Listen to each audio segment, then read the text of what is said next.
pressure on the futures. That is now being reversed.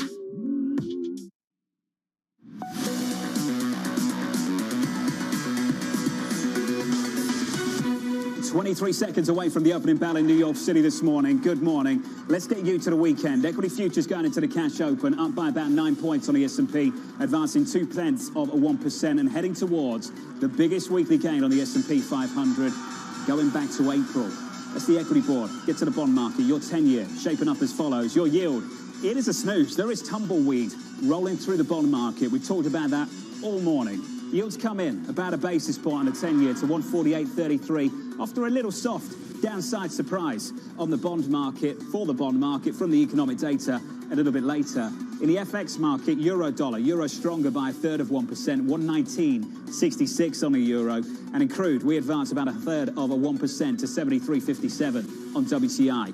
Intraday all-time highs on the S&P 500 once again this morning at the market desk with your movers. Here's Abby. Another strong start, John, for sure. And as you were mentioning, the best week since early April. A piece of it is Nike. If we take a look at two earnings movers, we're going to see a tale of two stories, though, earnings stories. Nike is popping sharply higher. FedEx is down modestly. Nike put up a huge quarter, both top and bottom line. Importantly, their $50 billion outlook for the year is what is really juicing investors. Those shares up more than 13%. FedEx down. They put up a record quarter, but the high expectations didn't quite make that, especially on adjusted earnings, coming in basically flat relative to estimates, higher labor weighing. Now,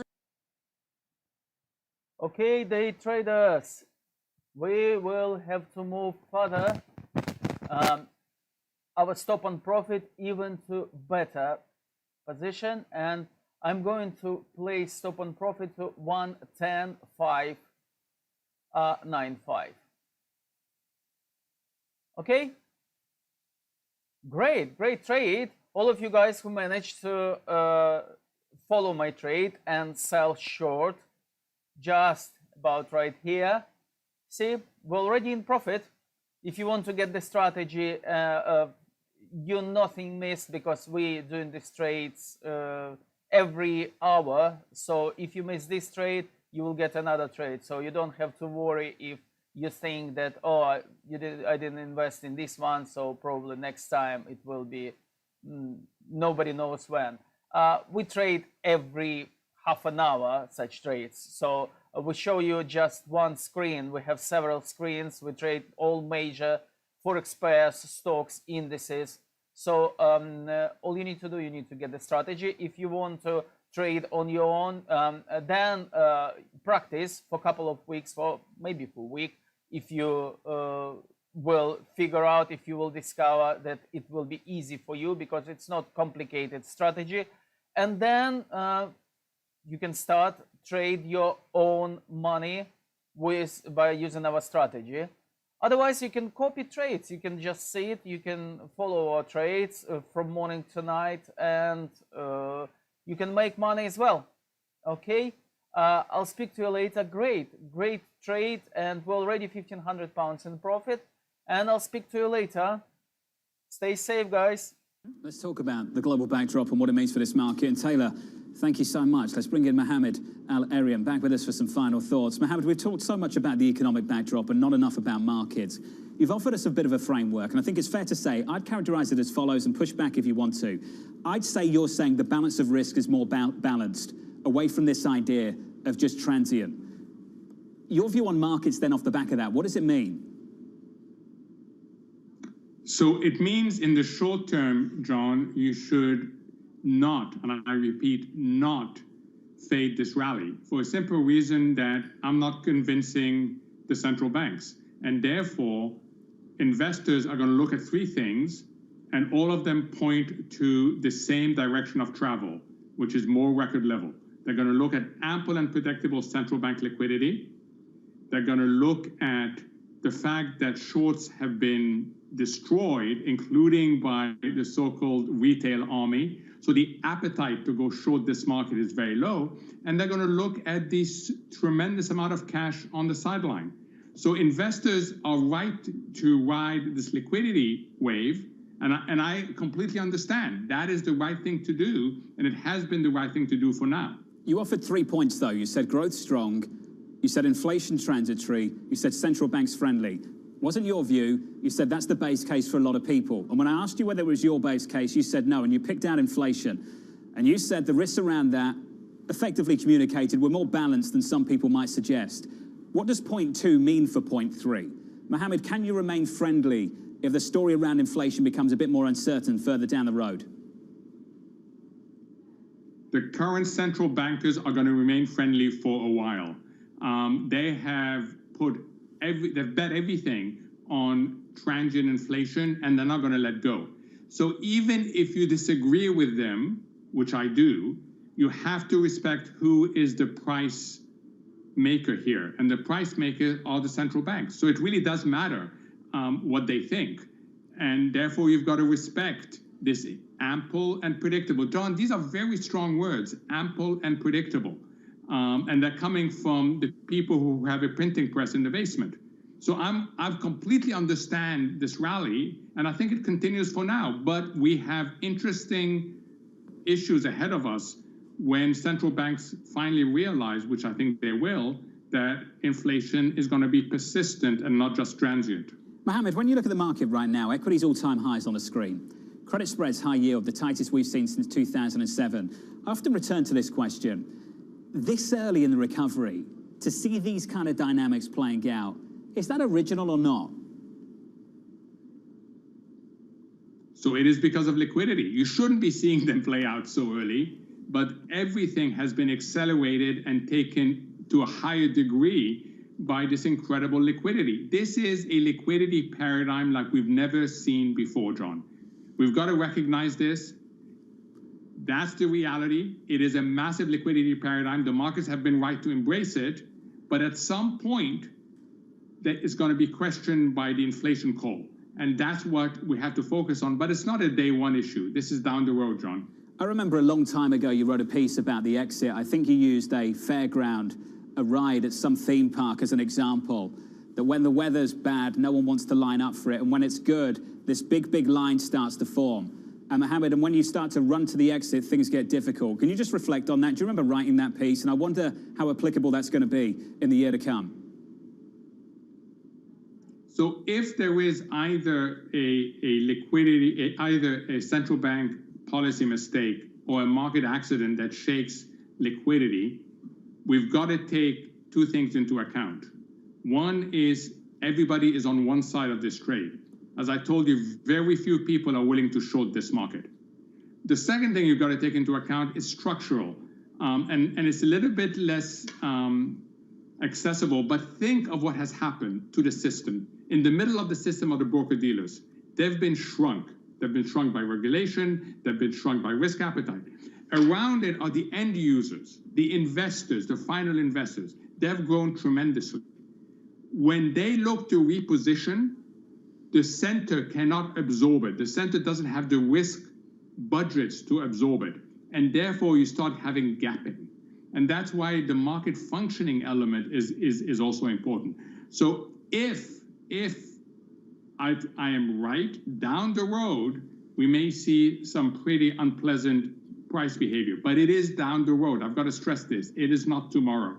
Mohammed, it's always good to hear from you. We're blessed to have so much of your time this morning as well. Mohammed Al-Erin there of Queen's College, Cambridge. I want to turn to some of the price action briefly. Equity market, all-time highs. Individual movers, Nike with some great numbers after the bell yesterday, surging 15% to an intraday record high for itself, now up by 13.3% to 151.30. That's Nike. Virgin Galactic around the open up by about 21% as the FAA clears customer space flights. We've talked about that throughout this morning. Then there's just this shrug in the bond market. A shrug in the bond market off the back of supposedly a deal down in DC. Not much of a shrug when you start to look at individual names in the equity market, though. Let's turn to Abigail Doolittle for more on that. Hey, Abby. Hey, John. Well, good point there, because we really do have a rally for a lot of these materials and engineering and construction names. Big strength, not just today, but on the week. Now, $109 billion of the $579 billion deal, that is for roadwork. So we see the likes of Vulcan Materials, Martin Marietta, those materials companies up.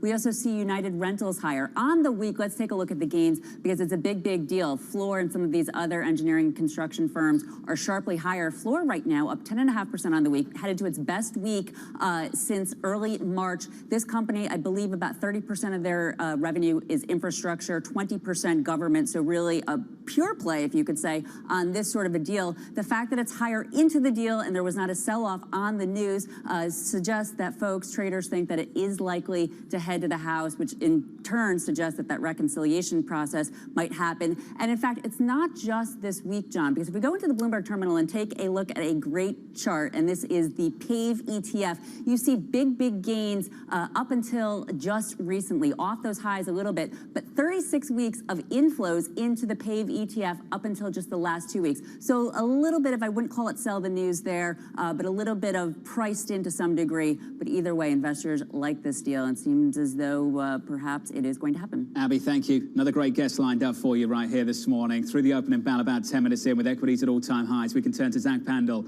of Goldman Sachs. Zach, fantastic to catch up with you, sir.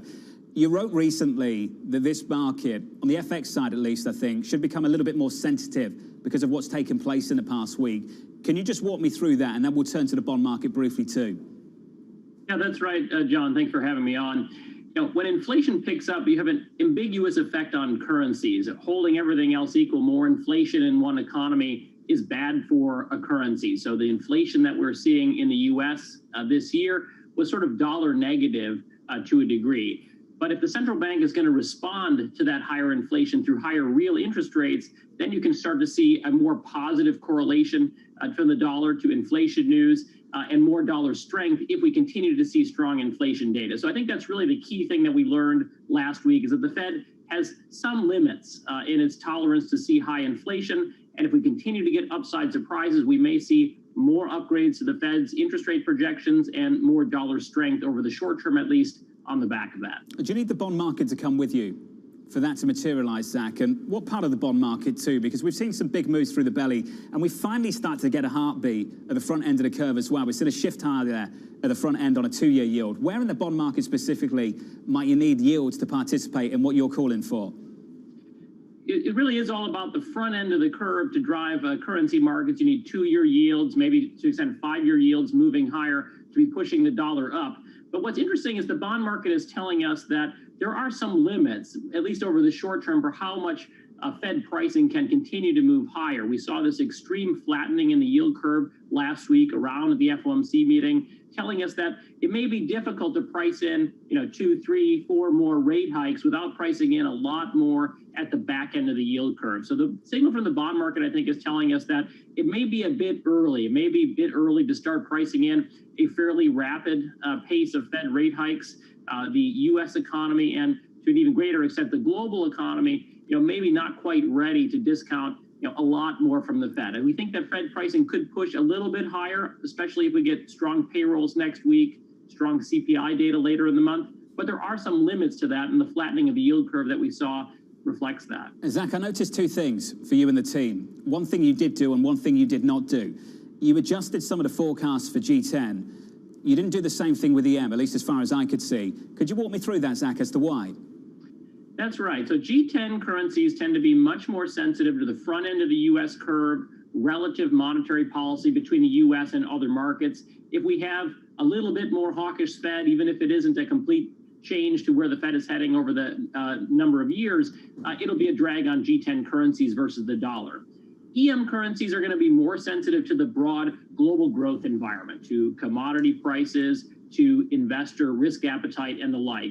And we still think we should have a pretty positive view on those factors. The Fed is doing what it's doing, focusing on the domestic variables. But the fact is, we still have a strong recovery in the global economy. We're writing down very rapid growth in a number of economies outside the U.S. in the second half of this year. And we're seeing the pace of vaccinations improve in a lot of different places, including in a number of large emerging market economies. So we don't want to abandon a positive EM view right in the face of this strong global growth pickup. We still think that a number of EM currencies provide pretty attractive total return opportunities, both over the next few months as well as the following year. We wanted to stick with that view, even while tweaking the dollar versus G10. So, Zach, allow me to be the journalist and jump to the extreme then. To what degree do you think we could see some divergence between the way G10 performs against the US dollar and the way EM performs against the US dollar through the next 12 months? If the ECB in particular remains relatively dovish, I think we are going to see that. Now, we think that the ECB will be taking some steps towards exit, maybe around the September timeframe. But let's say that the ECB stays relatively cautious, inflation in Europe remains low. I think we probably will see a degree of that, with euro underperforming, a variety of EM crosses, and probably increasingly investors creeping into euro-funded EM carry trades. So funding EM longs in euro rather than dollar. I think if we have a dovish ECB, that's increasingly likely. Zach, good to see you. As always, smart. Zach Pandal there of Goldman Sachs on this FX market. About 15 minutes into the session, all-time highs on the S&P 500. Up next, the big banks looking for a fifth day of gains after easily clearing another round of stress tests. That conversation is up next. This is Bloomberg.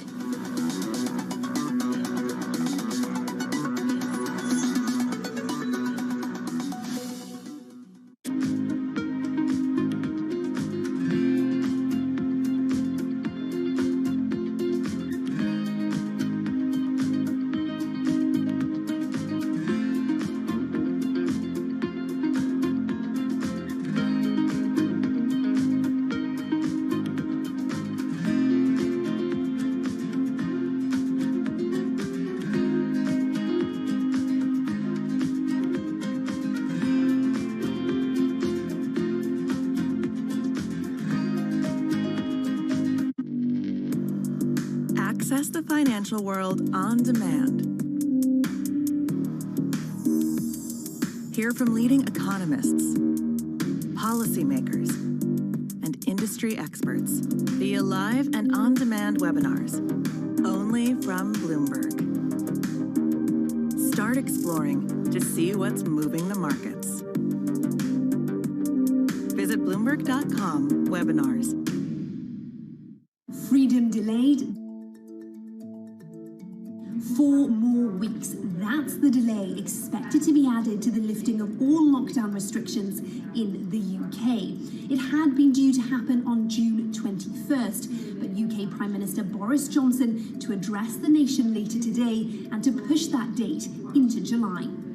It's all down to a surge in the Delta variant, and government ministers thought to want more people to have their second COVID vaccine before they ease all restrictions. How are markets responding? Well, they're largely taking it in their stride. The FTSE 100 actually gaining ground. Strategists saying that delay largely priced in, that we could see further weakness for travel and leisure and hospitality stocks. The pound falling against the dollar, though Nomura saying this weakness likely to be temporary. In fact, money markets largely bullish on sterling, given the pace at which economic gloom has been lifting here in the UK. Indeed, last week's GDP figures pointed to an economy that is recovering quickly, and later this week we'll get unemployment, inflation and retail sales data that should all further illuminate the economic recovery.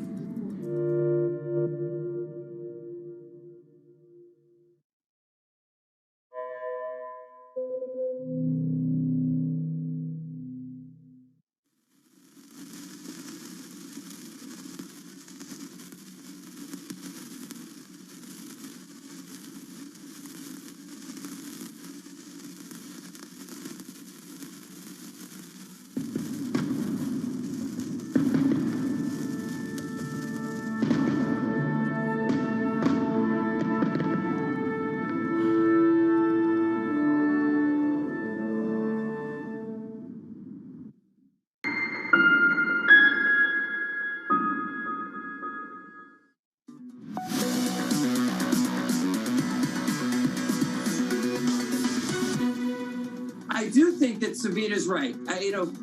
We prefer energy over industrials. Absolutely. I prefer materials over industrials. Absolutely. I do think there's a margin squeeze incrementally in retailers from the inability to get labor back into your retailer. that's a nuanced call, right? I mean, Jonathan, you're making a nuanced call. You're saying you don't like consumer cyclicals, but you like the CapEx plays. If you look at every regime model, like we have a regime model that basically tells you that right now, we're moving from the cusp of an environment where, pricing power has been great and companies have been able to offset rising costs with prices, but we're moving into an environment where any model that you use in an environment where this is going to be the strongest GDP quarter since 1952. I agree. None of us do. It's also going to be the biggest pickup in inflationary pressures that we've seen in our careers. And I don't think you can ignore that. I don't think you can sit in a vacuum and say, there is just, it's okay to disagree. The biggest thing to do is catch the big wave, ride it big, and then be nuanced later. My point is, don't be a chicken. Buy energy, buy financials, go for the gusto. For the record, they agreed on a lot of things. Bank of America, Savita Subramaniam, and Jonathan Golliver, Credit Suisse, on the cyclical trade, agreeing on one more thing. They like the banks, with the financials looking for a fifth day of gains after easily clearing stress tests on the banks. It's Taylor Riggs. Hey, Taylor.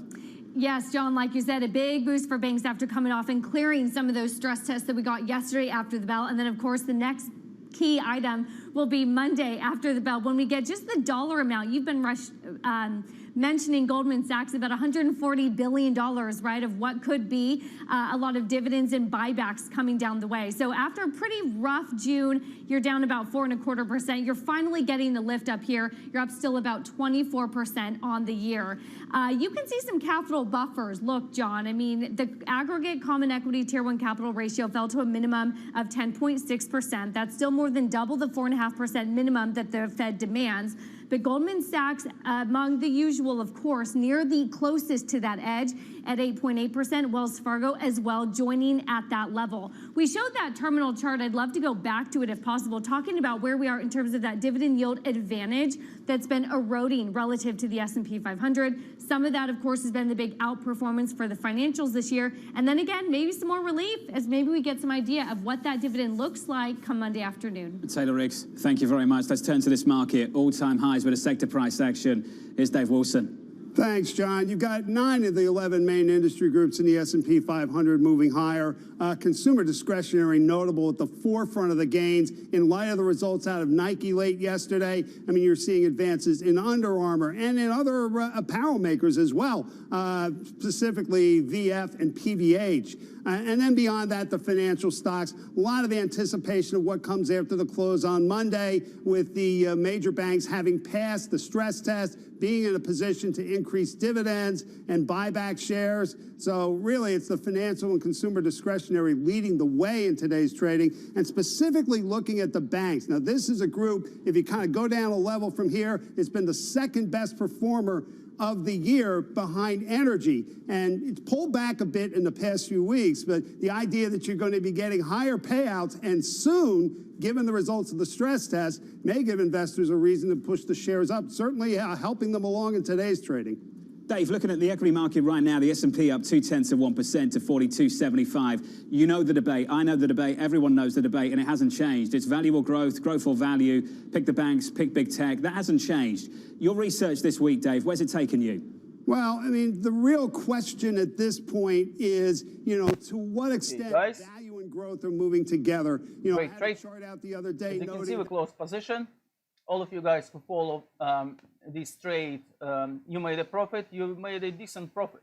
In our case, 1 pip equals 100 pounds. We made 1,500 pounds. In your case, check with your broker how much you decided to invest in this pair.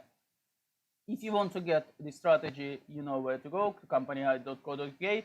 Let's move on. Let's look for other pairs and other opportunities to make a trade. Okay? I'll speak to you later, guys. Stay safe. 42.75 on the NASDAQ, pretty much dead flat, but looking down the barrel of all-time highs. Interesting to see the infrastructure stocks, the individual names, the likes of Caterpillar, make a move off the back of a so-called deal down in Washington, D.C. And your bond market do absolutely nothing off the back of this. A 10-year Treasury yield, 149, south of 150 on a 10-year, on a 30-year at 2.117%. And this is where the peak everything conversation starts to come back into play. Have we seen peak rate of change? Peak policy, peak fiscal, peak monetary policy, peak fear over inflation. Break-evens peaked a while ago. Nominal yields peaked back in the end of March at around, what, 170, 177. Your yield curve, the steepness there, that peaked back up in late February, 5s versus 30s. And that's going to be the debate through the next several weeks and months. Have we seen peak inflation fears? And when do we finally resolve this debate over transitory? And arguably the beginning of the resolution, so to speak, could be September. And why do we keep bringing up the month of September? September considered vital for so many people because that is when the additional unemployment insurance expires, together with the fact that many children across the United States of America return to school. What does that mean for childcare? What does that mean for the participation rate? And what does it mean for that massive gap between demand for labor and the supply of it? Right now, demand sky high. You've seen job openings in America north of 8 million, north of 9 million. Can we finally meet that with supply as we get deeper into the year? And does that story start to begin in September with just a little bit more gusto, so to speak? And what does that mean for the transitory conversation on the Federal Reserve, with the core of the Fed still sticking with that base case, yet the periphery of the Fed, that voice gets a little bit louder with the likes of Bostic, Bullard, and more, including Kaplan, making a little bit more noise about making a move from a risk management point of view about reducing asset purchases. That's the Fed in the market. Here's the trading diary. What you need to be watching this week and into next. The host of Fed Speak still ahead with Kashkari at the top of the hour. Plus, University of Michigan consumer sentiment data out as well at about 10 a.m. Eastern. Alex Steele, Guy Johnson will run you through that. Looking ahead to next week, the Brussels Economic Forum on Tuesday with presentations from EU leaders. Eurozone and US consumer confidence also coming on Tuesday. And finally, yes, really, it is just around the corner. We have a payrolls report in America coming up. I'm just whipping through the Bloomberg terminal to try and find you an estimate. Your payrolls estimate right now, 700,000. That's going to be a moving target going into next Friday from a previous read of 559. So we're looking for 700K in our survey, at least, going into Friday. From New York City, for our audience worldwide, this was the countdown to the open. The equities at all-time highs. Enjoy the weekend, and thank you very much for choosing Bloomberg. From New York City, this is Bloomberg TV.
Months after Hurricane Maria, Puerto Rico is still in peril. Huge swaths of the island are still without power, running water, or access to medical care. Experts estimate that it will take years before these services are restored island-wide. Much of the blame has been placed on FEMA for a slow response in comparison to recent disasters on the mainland. But recovery from a disaster of this complexity and scale has proven more challenging than anyone anticipated. And filling the gaps between an overextended public sector and a suffering populace falls on the private citizens.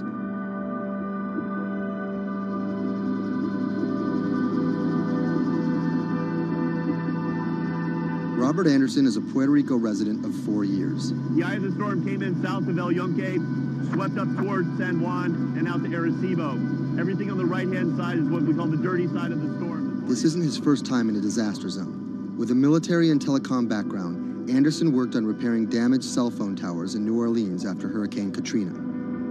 Some might be tempted to label him a disaster capitalist, seeking lucrative government contracts for his expertise. But as Anderson finds himself in the middle of a humanitarian crisis, he and his associates are developing a variety of pro bono recovery projects that target the island's hardest hit areas. I see two Puerto Ricos. We're here in San Juan. They have telecommunications restored.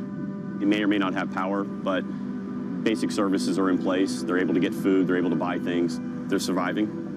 And when you look outside of the San Juan area, you can go 15 minutes from here and find areas that are devastated. I'm working on the devastated side. Today, he's put together a boots-on-the-ground mission to provide medical care to some of the island's most isolated and vulnerable residents. Steve Berenbaum is one of Anderson's business associates. He offered an extra car and a set of hands. So we received an initial report from a nurse that was out in the area. We're headed to the northeast region of Utuado for some people that are in need of urgent medical assistance. Dr. Sally Priester is a physician from San Juan. She filled a van with medical supplies at her own expense and brought along a team of nurses. Google Maps estimated our first destination to be a 90-minute drive. But it didn't account for obstacles like this.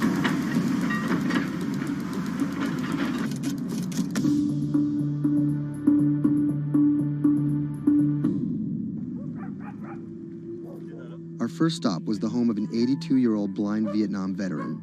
His roof was blown off by the storm, and he's been living alone in a back shed for nearly 2 months. His cane actually got broken in the storm, so he's limited mobility. He has a number of medical ailments. Dr. Priester's having a look into him. We called the VA. They're going to get him set up with what he needs, get him stabilized so he can then be transported either to an evacuation center or off the island. It's when the chain gets broken, when those families that are connected to them leave the island or take off, these guys get left at the end of the road, and it's tough. FEMA was not officially part of Robert's team, and their arrival caught everyone by surprise. Their job here was to survey and report back to their superiors, and did not come with medical aid of any kind. People think that FEMA is there to hand out bottles of water, and it's not what they do. FEMA has a role to play. They have a very specific role. They bring in ships, they bring in airplanes, they bring in tractor trailers with pallets of things. But they're a big machine, and there's gaps in that thing. And you're seeing one of the gaps here, and we help fill that role.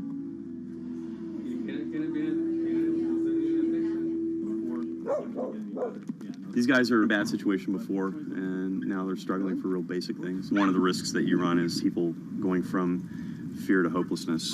Those are the folks that we're trying to reach. And how are they reached? How are they even found? Word of mouth, mostly. And what's your role in all this? Ghost in the machine. I'm lucky enough to be able to communicate with folks in FEMA, the state of Puerto Rico. For a ghost, Robert makes his presence well known. Not only was he the de facto leader of the mission, now with FEMA in tow, he created his own maps to survey storm damage. So we're right here. And delivered them to FEMA HQ free of charge.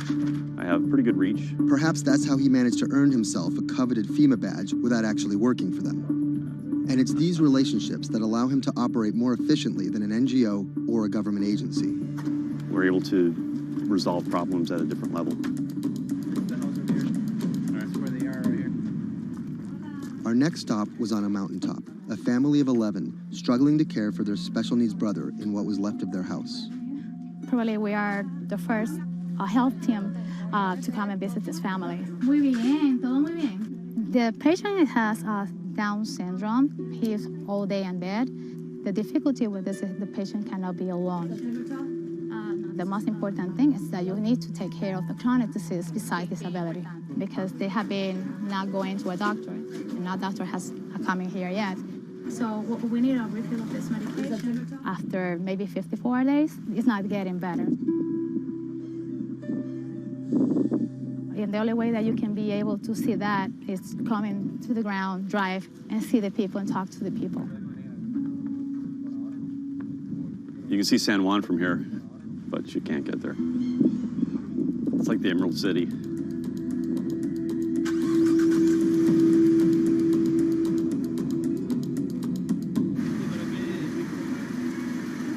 On this stop, we caught word that a man living alone at the edge of the jungle was in need of care. So we decided to take a little detour, come up here and check out and see what's going on. One of the challenges is to find those people that are at the end of these roads that need help.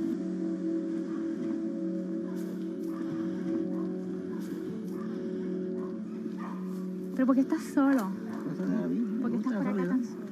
I'm asking about why he's alone right here. He said things of life happens. Yeah, I'm here by myself. So ¿dónde vive acá? En la parte de...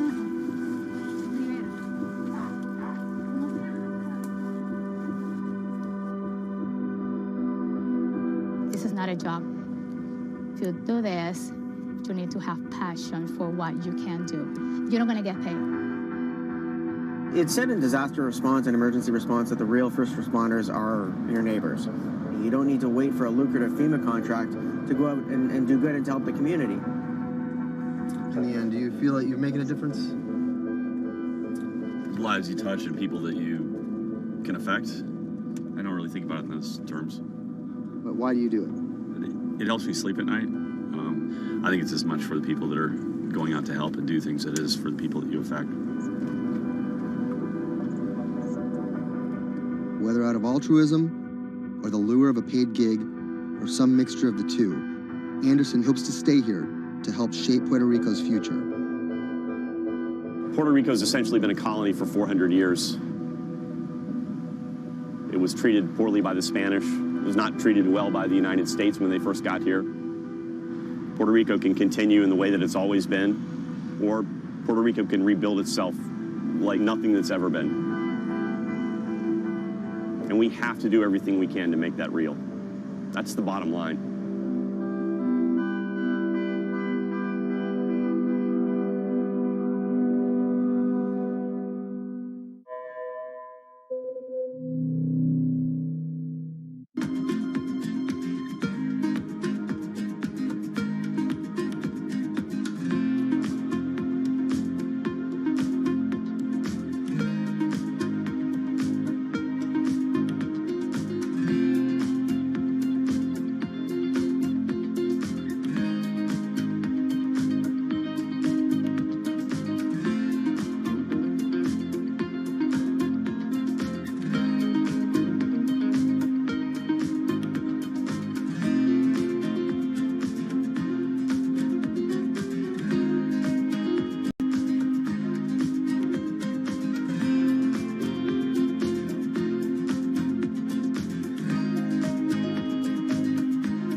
When I met him first online, I found him to be really sweet. I think I was the one who was talking for an hour. He was just listening. When we met, I saw her. She was beautiful, intelligent, and kind, which was, I mean, something that I was looking for.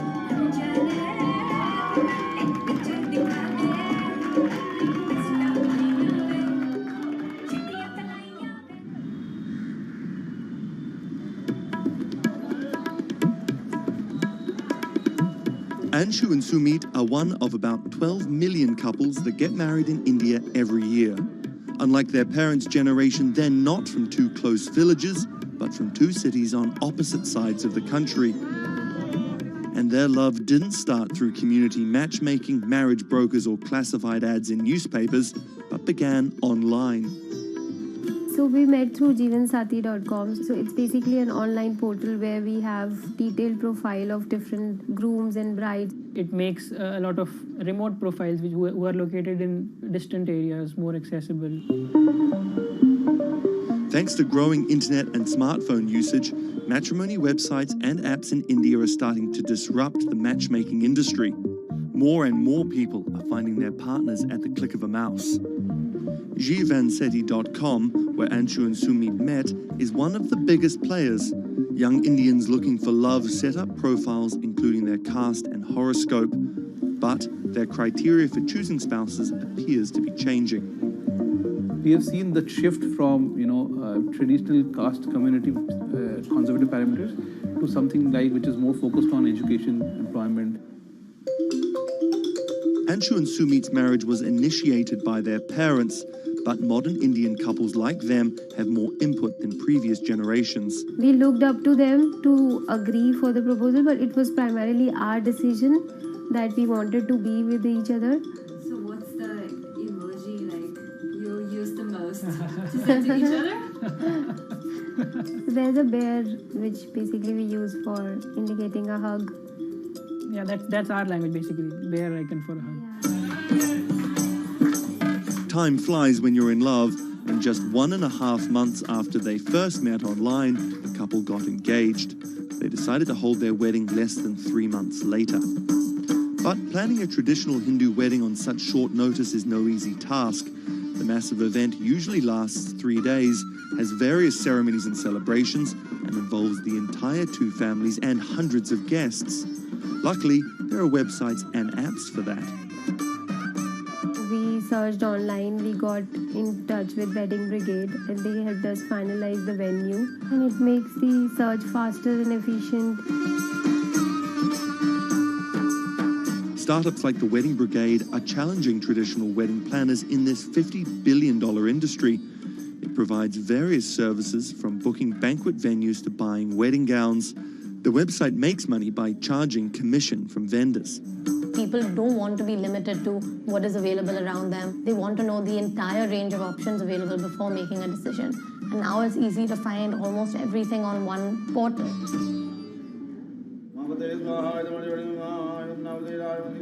Anshu and Sumit are officially married in a ritual that has gone on for thousands of years, but their love started in a very new way. Technologies might be changing the way couples meet, date, and get married in India, but they're definitely not changing everything. The technology was only the first level help that we could get to find each other. Everything else was like very humanly and emotions and feelings there.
Massachusetts Senator Elizabeth Warren has become a symbol of everything the Republican Party stands against. Everyone gets a right to basic health care. We need strong oversight of these banks. A legal scholar and a consumer advocate turned politician, Warren has branded herself as a champion of the working class and made a career out of standing up to big business. While rumors of a 2020 presidency bid remain just that, I'm not running for president. her Senate seat is up for re-election in 2018, and Republicans are already pumping millions into super PACs to defeat her. This is the story of how a law professor and politician came to be seen as the biggest threat to Republican values and the greatest hope for progressive America. Elizabeth Warren was born Elizabeth Ann Herron, the youngest of 3 siblings, on June 22, 1949 in Oklahoma City to middle-class parents. After waiting tables to help her family pay the bills, Warren became a star on the high school debate team. She landed a scholarship to George Washington University at the age of 16, but 2 years later dropped out to marry her high school sweetheart, Jim Warren. By 1980, Warren was a mother of 2, divorced and remarried, had earned a bachelor's degree from the University of Houston, a juris degree from Rutgers, and practicing law in New Jersey. Warren then went on to become an influential law professor, teaching, lecturing, and publishing highly cited work on bankruptcy and commercial law at 7 universities around the country, eventually settling at Harvard Law School. But Warren wasn't always a liberal lion. Elizabeth Warren used to be a Republican, actually. That's Stephen Dennis. I'm a Senate reporter for Bloomberg. Around the time that Elizabeth Warren switched parties, she became a fierce opponent of a Republican drive to make it much harder to file for bankruptcy. She fought that for a decade. It ended up passing anyways. While her efforts ultimately failed, her warning calls were heard in 2008.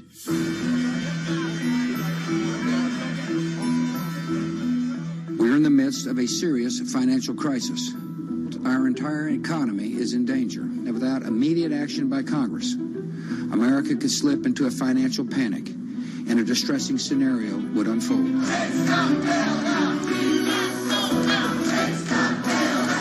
Professor Warren was tapped to help with oversight in the government bailout. She would excoriate bankers and their bonuses and their practices. Why should the U.S. taxpayer alone carry city?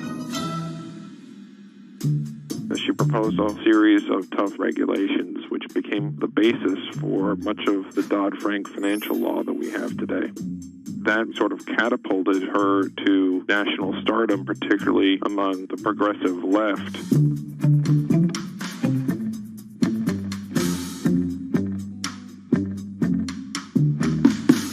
Encouraged by her newfound notoriety, Warren declared her bid for the U.S. Senate on September 14, 2011.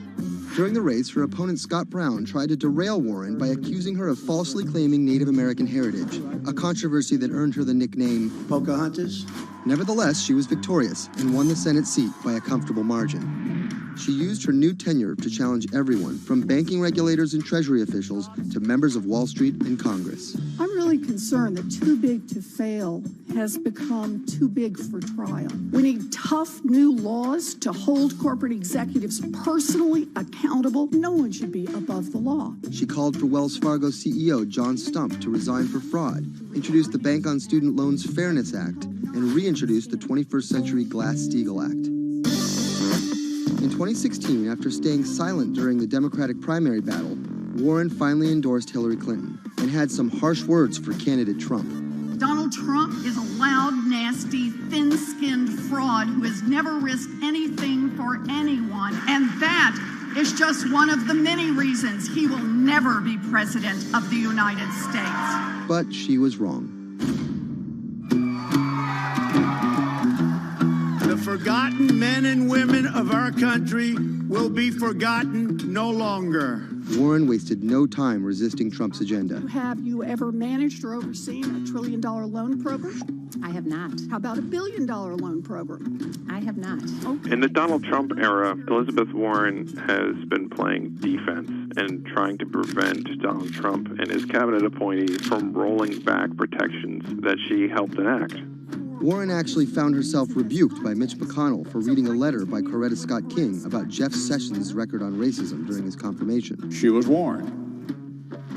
She was given an explanation. Nevertheless, she persisted. That moment became something that's on T-shirts, bumper stickers, slogans, and that really galvanized a lot of support for her. It's been very hard for Republicans to get much of anything done this year, and that's at least in part to this resistance movement that Elizabeth Warren has helped champion. We are here to fight back. Enough of Elizabeth Warren. Like you. Millions of dollars are being funneled to defeat Warren in the midterm elections in 2018. But it's the rumors of a 2020 presidential bid that has further prompted powerful donors to fund her opposition, often using the same playbook of constant and ruthless ad campaigns that many believe helped Trump win in 2016. It's anyone's guess if she will endure what Hillary could not.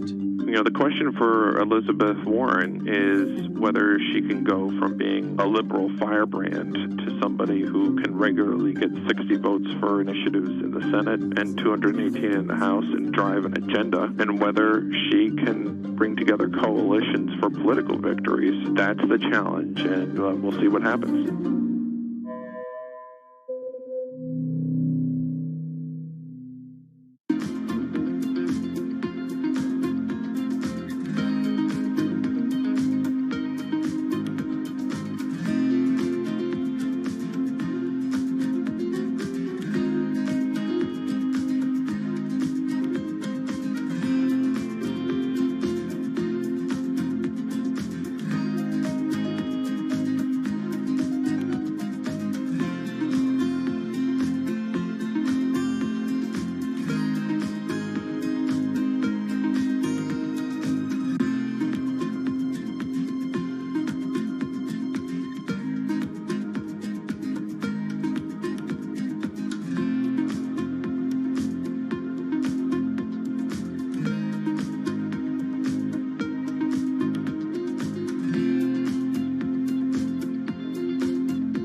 Sadiq Khan, the mayor of London, has made some powerful opponents. He doesn't know me, never met me, doesn't know what I'm all about. I think they're very rude statements, and frankly, tell him I will remember those statements. My message to Donald Trump and his team is that, your views of Islam are ignorant.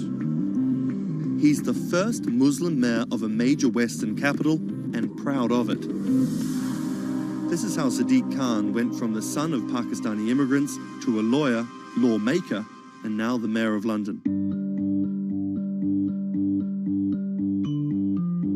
Khan's parents emigrated from Pakistan. His father was a bus driver, his mother a stay-at-home seamstress. The 10-strong Khan family squeezed into a 3-bedroom flat in South London. He wanted to be a dentist, but TV in the 1980s convinced him otherwise. Objection! LA law, with its swagger and ill-fitting suits, caught Khan's eye. He graduated in 1991 with a degree in law from North London University and joined a human rights firm. Khan worked a number of high-profile cases, often clashing with London's Metropolitan Police Force. But he had bigger political ambitions. This is what being a new MP is like, squatting on a bench in the absence of an office, dealing with letters from constituents. Reports are just coming in of an explosion here in London. So there's just explosions, and then it was just smoke everywhere. Everyone's just asking what's happened. Only 2 months after Khan entered the Commons as a Member of Parliament, London was attacked by Islamist extremists. That day will stay with me for the rest of my life.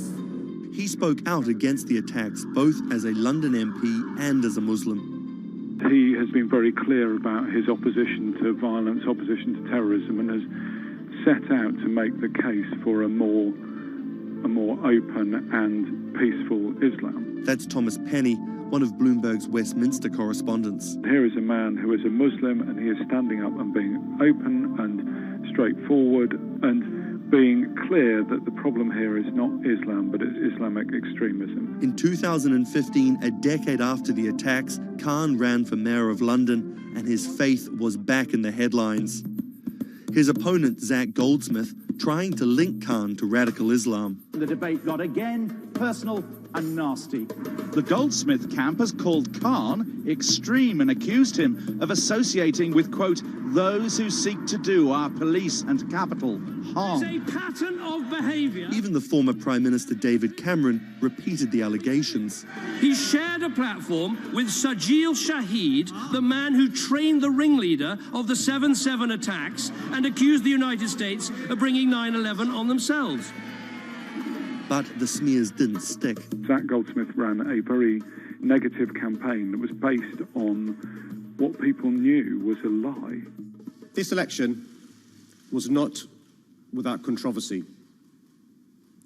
And I'm so proud that London has today chosen hope over fear and unity over division.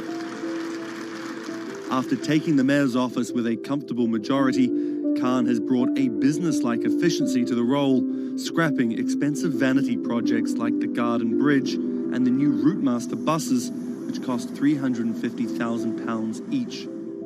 The former lawyer who used to fight the police in court is now praised for his close relationship with them. I was talking to a very senior police officer in the Metropolitan Police who said there was a sea change when he went into City Hall, and the police were saying how much they welcomed this because they knew where they stood and it was more straightforward to work with. So he works like a lawyer, he works like a government minister. Khan's kept his faith at the fore. He's an outspoken voice for moderate Muslims across the world. Donald J. Trump is calling for a total and complete shutdown of Muslims entering the United States. Now, by giving the impression that Islam and the West are incompatible, you're playing into the hands of the extremists. The ongoing spat between Khan and US President Donald Trump escalated when Trump went after Khan, misquoting him on Twitter just hours after the terrorist attacks of June 3rd, 2017. Khan's now one of the most prominent Labour politicians in the UK. In fact, a recent poll of Londoners found Khan was more trusted to keep the country safe from terrorism than the Prime Minister or the Labour leader. His story of going from the son of an immigrant bus driver to the mayor of one of the greatest cities in the world plays well with Londoners. But can he appeal to the rest of the nation? Has Khan got his eye on the top job? And is the UK ready for a Muslim Prime Minister?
What does it take to change the world? A big army? A cure to a pandemic? A revolution? All of these take either a lot of people, thousands of hours, or massive amounts of space. But for Julian Assange, all he needs is one room, an internet connection, and the world will listen. Assange is located here, and more specifically, right here. And from that location, he's posted government secrets, classified documents, and leaked emails from some of the world's most powerful people. And in doing so, has been labeled a hero, a villain, a nihilist, and everything in between. This is how an Australian programmer sequestered in the Ecuadorian embassy in London became one of the most influential and notorious people in the world. Born in 1971 in Townsville, Australia, Assange has always been on the move. Living in over 30 homes by the time he was in his mid-teens, Assange, along with his mother and half-brother, finally settled down in Melbourne. His introduction to hacking started at 16 when he was given a Commodore 64, which he attached to a modem. He attended the University of Melbourne, where he studied programming, physics, and mathematics. He never graduated, but that doesn't mean he didn't get an education. By 1991, Assange hacked into the Pentagon, U.S. Navy, and other branches of the U.S. government. In 1996, he was caught by the Australian Federal Police and charged with over 30 counts of hacking and computer-related crimes. He didn't get any jail time, but he was fined $2,100. I think the first taste of what would come later was the hacking that he did as a young programmer, and that really sort of foreshadowed a healthy skepticism of the use and abuse of technology by governments. That's Vernon Silver. I'm a reporter for Bloomberg's investigations team. Assange's youth as a hacker laid the foundation for him to start WikiLeaks in 2006. But what is WikiLeaks? It's a website that posts unfiltered, usually classified documents. What separates it from every other media outlet is that they have no editorial hierarchy. With a publication like the New York Times, information comes in, they take that information, package it, then disseminate it for the public to see. WikiLeaks, however, cuts out the middleman. WikiLeaks gathers information, most of it given to them anonymously. So what they're doing is really very simple. They get the information in one end from who gives it to them and out the other with sometimes minimal interference. Julian Assange is the leader of that, the mastermind, the creator, and really, because he thinks of it as a journalistic enterprise, the editor-in-chief. But every story starts with a source, and Assange has some unconventional sources. Julian Assange does not hack as far as we know. He is the recipient of people who are either insiders who give him secret documents or hack emails from a foreign power. That's Eli Lake. I am a columnist for Bloomberg. And there was no source bigger for Assange than Chelsea Manning. He used to be known as U.S. soldier Bradley Manning. In 2010, Manning provided Assange and WikiLeaks with hundreds of thousands of leaked government documents. WikiLeaks quietly began releasing the documents in February of 2010, then made big headlines in April by posting what is now known as the collateral murder video. Come on, fire! It was a vivid, graphic video. It changed the debate on the Iraq War, and importantly, it put WikiLeaks on the map when they put it online, and they couldn't be ignored at that point. And those leaks were just the beginning. They went on to post more than 90,000 leaked documents known as the Afghan war logs, 390,000 documents known as the Iraq war logs, and 250,000 private messages between diplomats called cables in what is now known as Cablegate. These leaks were met with very real ethical questions. The problem with publishing those cables was that a number of confidential sources for U.S. diplomats who faced real danger when their names were exposed. Then Secretary of State Hillary Clinton drove the point home that every country, including the United States, must be able to have candid conversations about the people and nations with whom they deal. Shortly after Cablegate, the Swedish government issued an arrest warrant for Assange on allegations of rape and molestation. He claimed the allegations were fabricated to get him extradited to the United States, a claim the U.S. government denied. Either way, Assange's next move was to seek refuge in the Ecuadorian embassy, which really was the beginning of the new chapter in his life and what we're dealing with now, which is him being stuck in London. What was supposed to be an office in an embassy is now Assange's self-imposed prison to this very day. But that doesn't mean he's slowed down. Since being trapped in the embassy, WikiLeaks has released files about Guantanamo Bay prisoners, Syrian political figures, and the draft to the Trans-Pacific Partnership. And then came the 2016 U.S. election.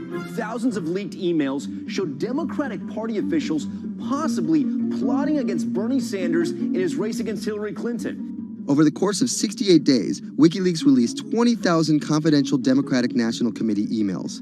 In terms of the presidential race, if you look right here, when Assange released the first batch of emails, Trump actually takes his first lead against Clinton. I think we've had enough of the Clintons, in all fairness. Once WikiLeaks started exposing secrets of the Democratic Party, Julian Assange became a hero to many on the right. Public opinion kind of flip-flopped. WikiLeaks. From the emails, we now know Hillary Clinton's campaign manager makes risotto, and also how the DNC squashed Bernie Sanders' campaign. One thing we don't know is who gave Assange the stolen emails in the first place. Many leading Democrats say they suspect it was the Russians. They released an analysis from a private cybersecurity firm that had said it was the Russians. But Assange claims our source is not the Russian government, and it is not a state party. So this is where we stand today. The public still doesn't know who provided the emails to WikiLeaks. Meanwhile, Assange is still running WikiLeaks and still releasing documents. In March 2017, he started publishing documents from the CIA's Center for Cyber Intelligence called Vault 7. The CIA, the agency charged with finding and keeping our top secrets, can't keep its own secrets. As long as Assange has a connection to the world, no government secret will be too far from exposure. Julian Assange is still in the embassy. Maybe he'll leave, maybe he won't. Kind of regardless, his work has been done. He's changed the way people think about their governments, about their own secrets, about their own hackability, and really the world has changed because of him.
it debuted, the 4G wireless we have today allowed people for the first time to hit the road and explore unknown places with only a smartphone for directions. When 5G arrives, it could enable driverless cars to take us there as well. 5G stands for 5th generation mobile networks or wireless systems. It's insanely fast and can accommodate a lot more connected devices. But the reason it's being called revolutionary is because 5G will allow connected devices to speak to each other as well as people.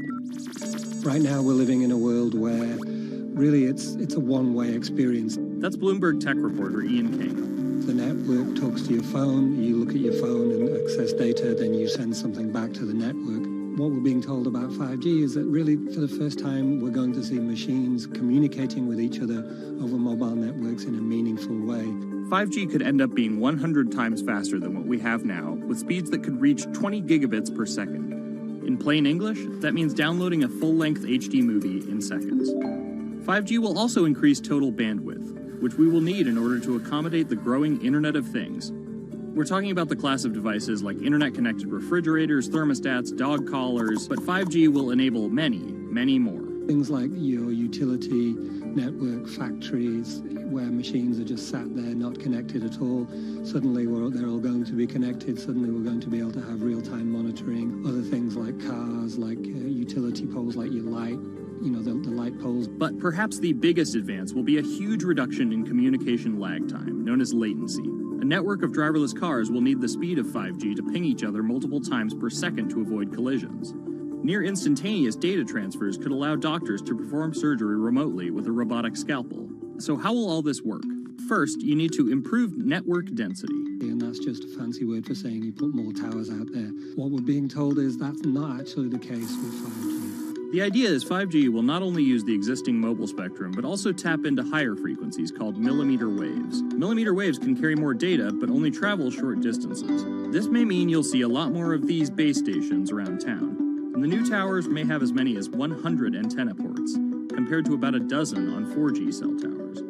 So when will we get 5G? Getting 5G ready is expected to cost providers $275 billion over 7 years in the US alone. Look for the first 5G service to pop up in big cities sometime in 2019.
People think of Vladimir Putin, they think of capital P, power.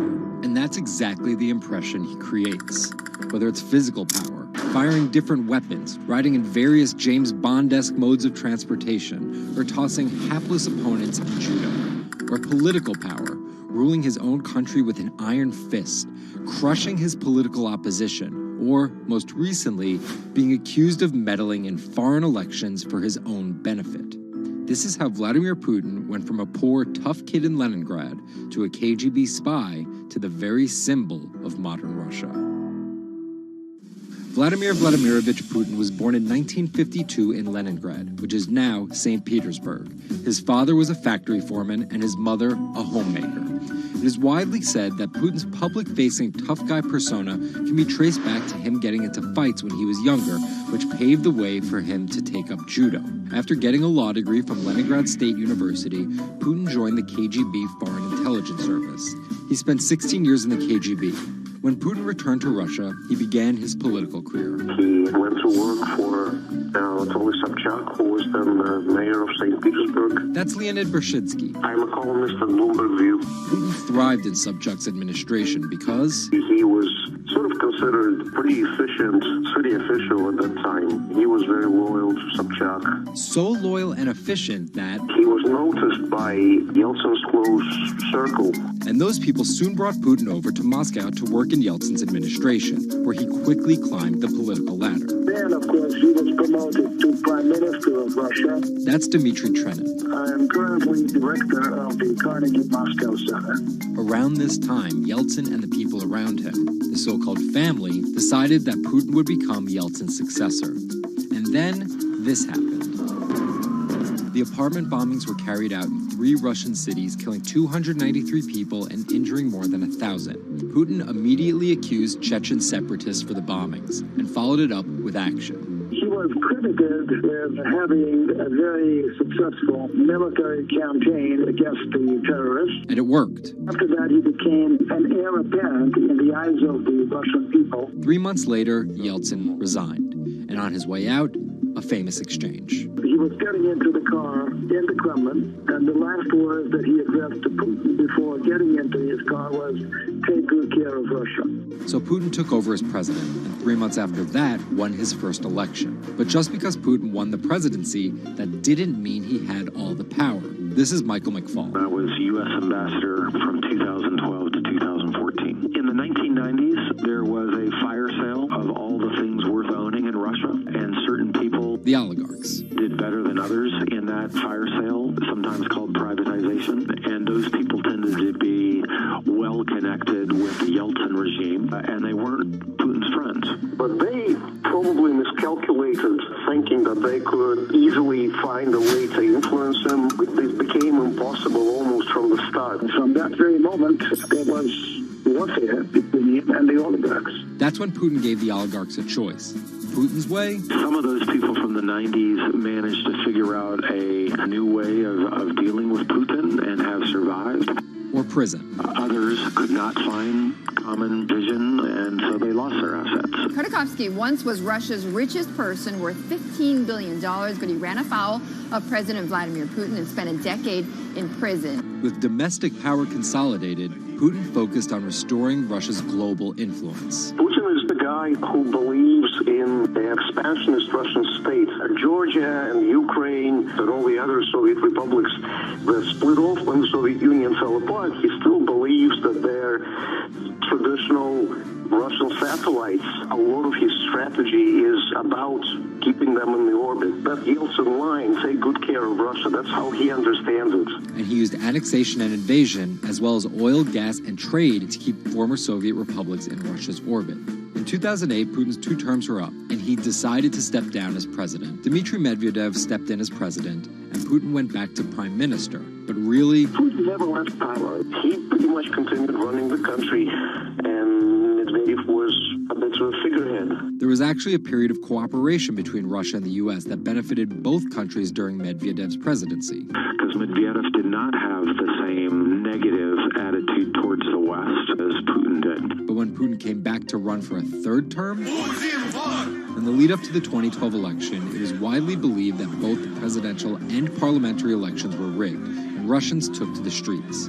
Putin blamed the protests squarely on America, and more specifically, Secretary of State Hillary Clinton. He believed that she had sent, this is his words, a signal to demonstrators. Still, Putin won by a huge margin and set about crushing the protest movement immediately upon his return to the Kremlin. Over the next few years, Russia's economy tumbled. Putin annexed Crimea, leading to sanctions. The price of oil fell drastically. The ruble hit a new low, and America played down Russia's influence, with Obama calling Russia a regional power. Despite all of that, Putin's approval rating remained sky high, and then an opportunity for payback. I think I'd get along very well with Vladimir Putin. In 2016, there was one candidate who called Vladimir Putin very smart. Trump exhibited tolerance towards Putin's actions annexing Crimea, and similar views on NATO and sanctions. Secretary Clinton didn't support any of those views. even though Putin denies any wrongdoing, U.S. elections. Yes. the U.S. has accused Russia of being behind the leaking of 20,000 Democratic National Committee emails, which many say helped Trump beat Hillary Clinton in the presidential election. Which leaves us here, with the possibility of a President Putin until 2024, positioning Russia to be the world power he always imagined it should be.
Jack Ma is Asia's richest man and most recognizable business tycoon. He's the chairman of Alibaba, China's e-commerce giant and one of the 10 largest companies in the world. Yet he still wants more. We know where we're going. We want to be the 5th largest economy. Big words from the man some call Asia's Jeff Bezos. He's confident, he's charismatic, and he's definitely not the average CEO.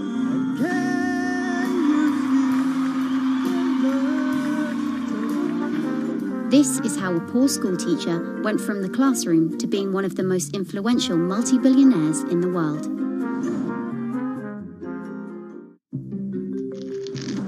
Ma was born in China's southeastern city Hangzhou in 1964.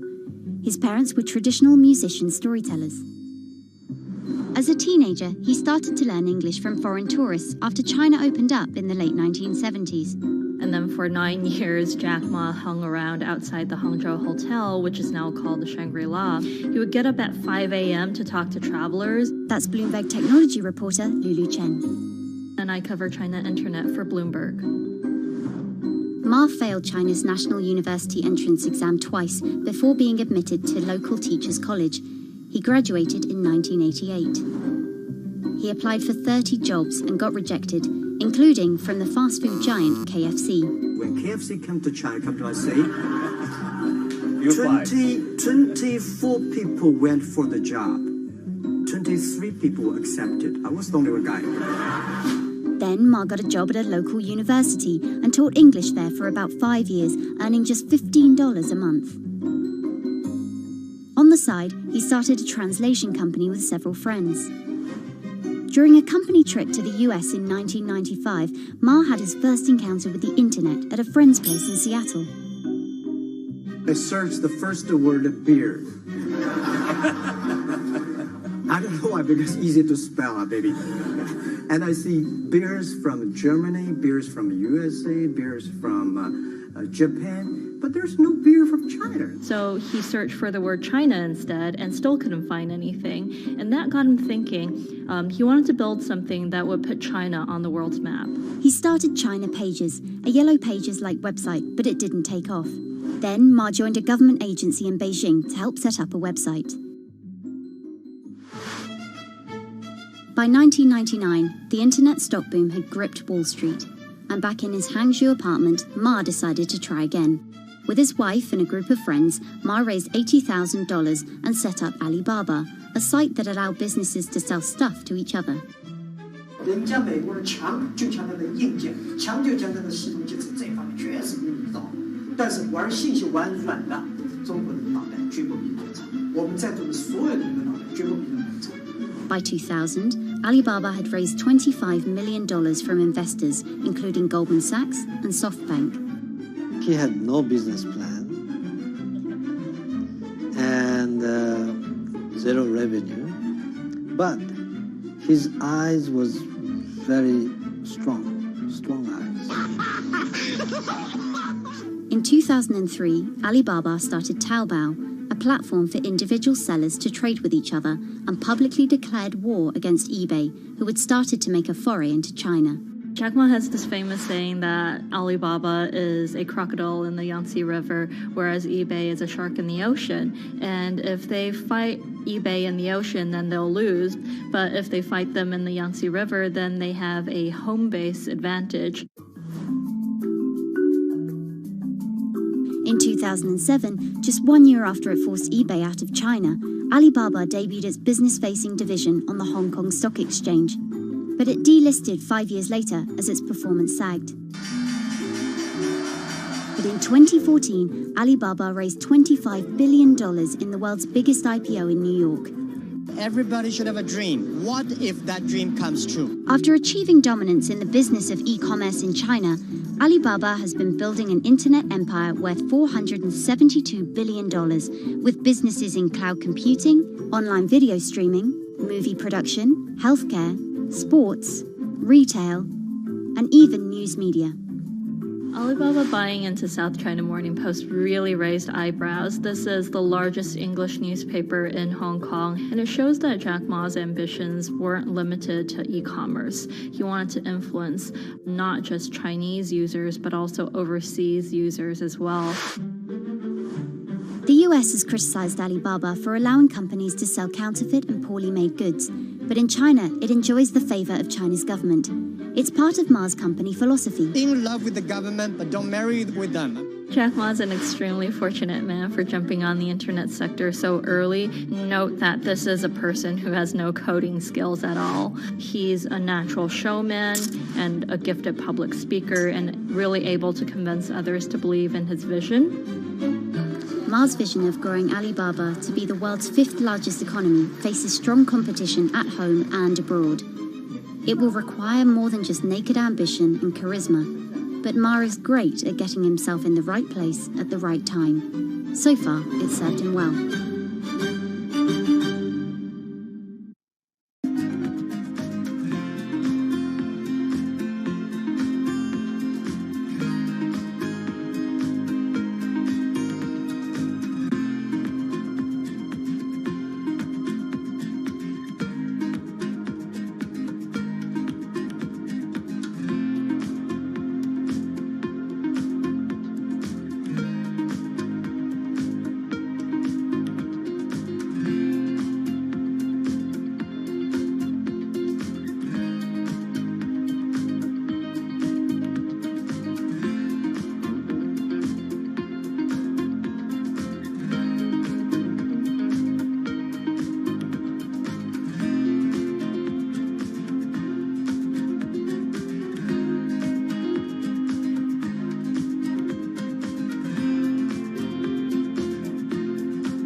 Thiel is a walking contradiction. He got his bachelor's and Juris Doctorate from Stanford, but speaks out about the horrors of higher education, saying college is as corrupt as the Catholic Church was 500 years ago. He's a staunch supporter of the free press, yet he bankrolled a lawsuit to bankrupt an independent media company. But these were not journalists. And most of all, he's an immigrant libertarian who's the most public supporter of Donald Trump in all of Silicon Valley. What Trump represents isn't crazy, and it's not going away. This is the story of how an openly gay, immigrant genius, libertarian billionaire went from tech contrarian to Silicon Valley's biggest Trump supporter.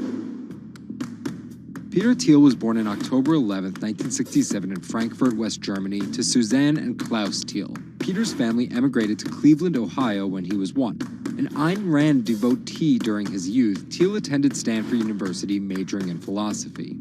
His Stanford experience shaped a really big part of who he decided to surround himself with. That's Lizette Chapman. And I cover technology and venture capital here at Bloomberg. He and his Stanford friends made their first big splash in tech with PayPal. After selling to eBay for $1.5 billion, they would become known as the PayPal Mafia for each incredible success after PayPal. For Thiel, that began with an early, modest $500,000 investment in Facebook. And in VC speak, early means big risk, but also big reward. He turned that initial $500,000 investment into more than $1 billion in cash. But Thiel was just getting started with Facebook, and he went on to make a whole bunch of wildly successful investments. From SpaceX to Airbnb to one of the largest, most powerful companies in the United States, if not the world, and of course that's Palantir. The incredibly controversial secretive data mining startup he founded with his colleagues from PayPal. It connects data silos and then allows non-technical people to search that information for patterns.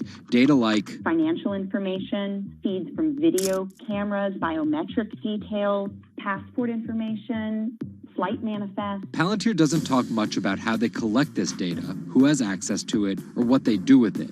But they have contracts with the Department of Homeland Security and the CIA and the Department of Justice and the Securities and Exchange Commission and several other federal agencies. It's the richest company you've never heard of, valued at $20 billion.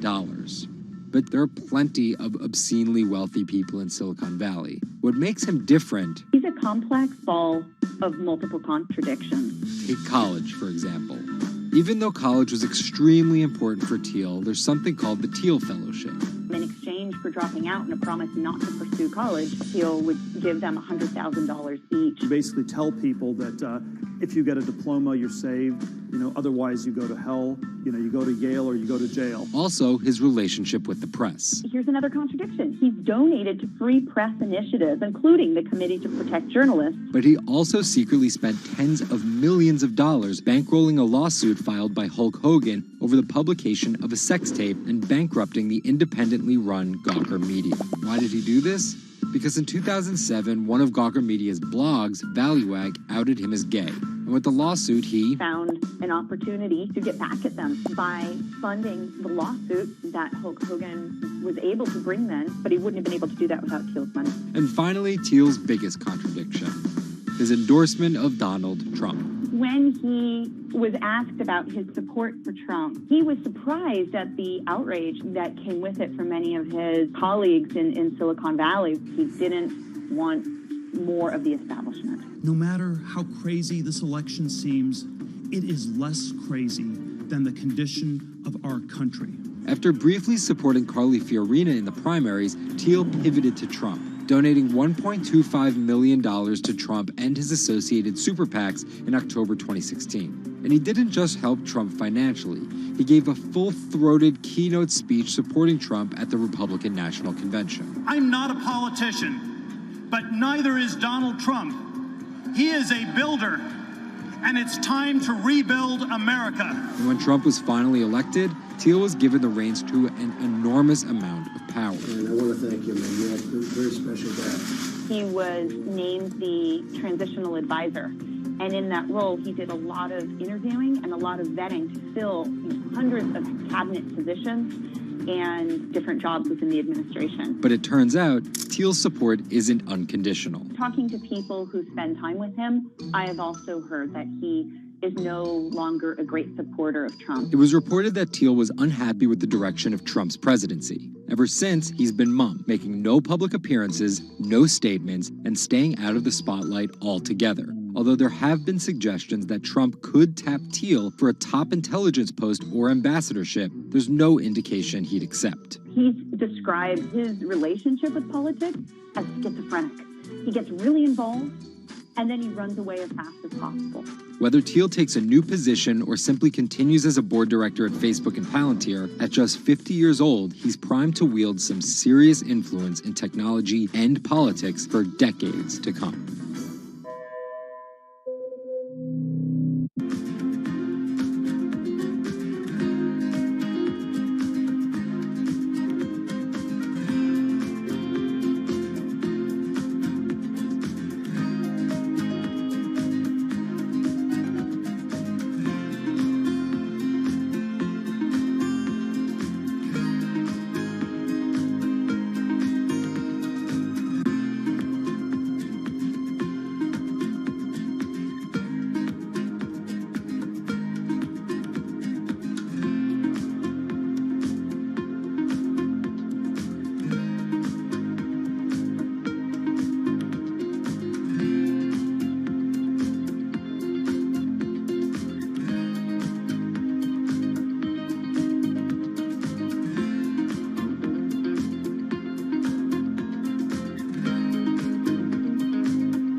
Two 2016 was again the hottest year on record, and the previous 17 years have seen our 16 most scorching. Scientists overwhelmingly agree.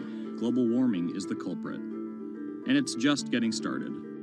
Ice caps, extreme weather, wildfires, droughts, and the hits keep coming. What are we doing about it? In 2015, the world took its boldest step yet to stem climate change with a historic accord in Paris. But now comes the hard part. Nations must change energy policies and invest huge amounts of money, and they will likely do it without the United States. President Donald Trump announced on June 1st that the U.S. would withdraw from the accord. The reality is that withdrawing is in America's economic interest and won't matter much to the climate. Here's the situation.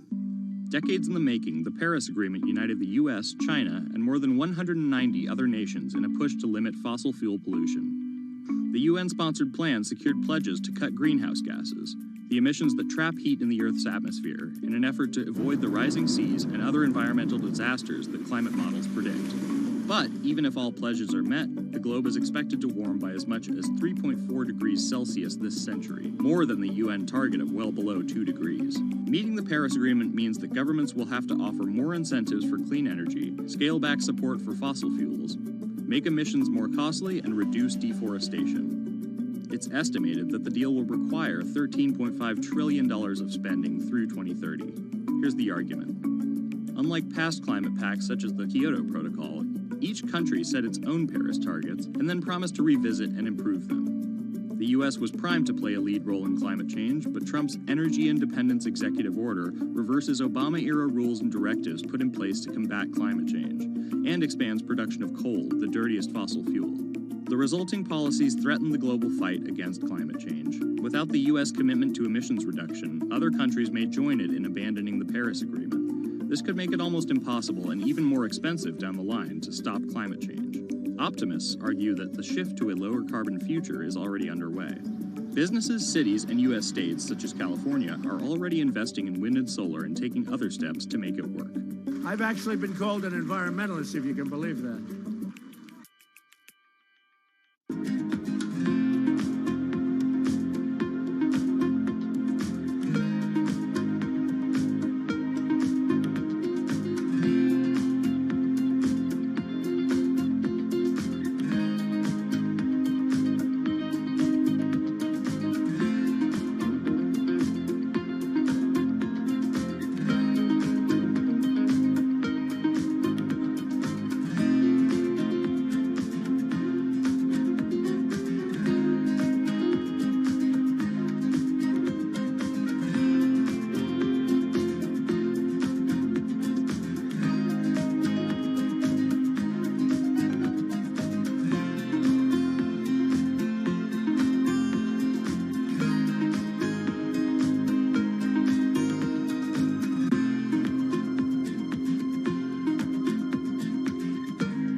There's an inherent attraction to light and being human. And I think on a very deep psychological level, light is this way in which we experience the energy surrounding us in a very personal manner. My name is Matt Dilling. I'm the founder of Light Bright Neon Studio, and we manufacture, produce, and restore neon works of art and design.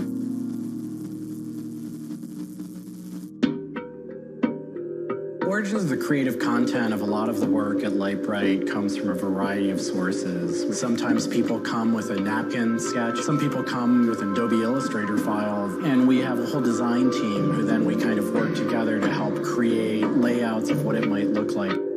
Scale it up and create a paper template using a pen plotter. And that paper template actually becomes our guide for what we're going to bend the neon to. We take from the office into the glass shop. We pick out the right size tubing with the right color for the right size project. From there, we heat up the glass tubing. The torches heat the glass well in excess of 1,000 degrees in order for it to get into its molten state. We heat up and bend the glass tubing to match the template. One of our chandeliers has over 100 different bends in it. So each one of those bends has to be marked for a heated up bend. We also have to allow the glass to cool between the bends so that the next area can be worked on and heated up in its own unique fashion. It turns into spaghetti, and then we have to make sure that that spaghetti lines back up and cools to the template. We use a blow hose to connect our mouth to the tube, create a volume that's closed, and we can control the pressure in there with our mouth. There's just a variety of challenges that come up inherently in working with glass. Glass can crack due to stress, and sometimes you'll just have a batch that all it wants to do when it gets near a torch is crack.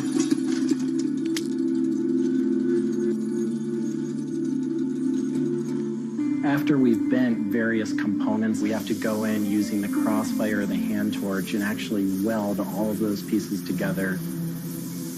The last step on that is then to weld on electrodes onto either end. Each one of those steps is very, very specific.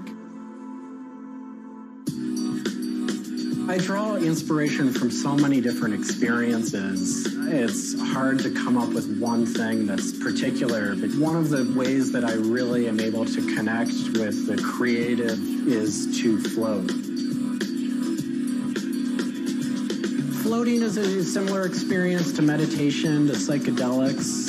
Going into a blackened room and laying out in a body of water and salt that's heated to your body temperature, and it allows for all sort of external stimulation to fall away.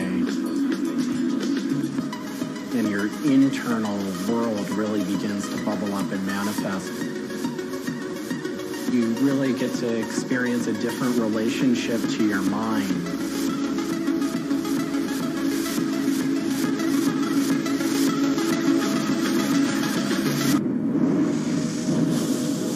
I think I work with neon because I can't not work with it. It's so challenging and so rewarding. And those things are so intertwined that there's no way of separating it out. I've learned so much and continue to learn so much by working with it. I find so much inspiration in working with it, and I just continue to experience new and different things through the medium. It's that close to me at this point.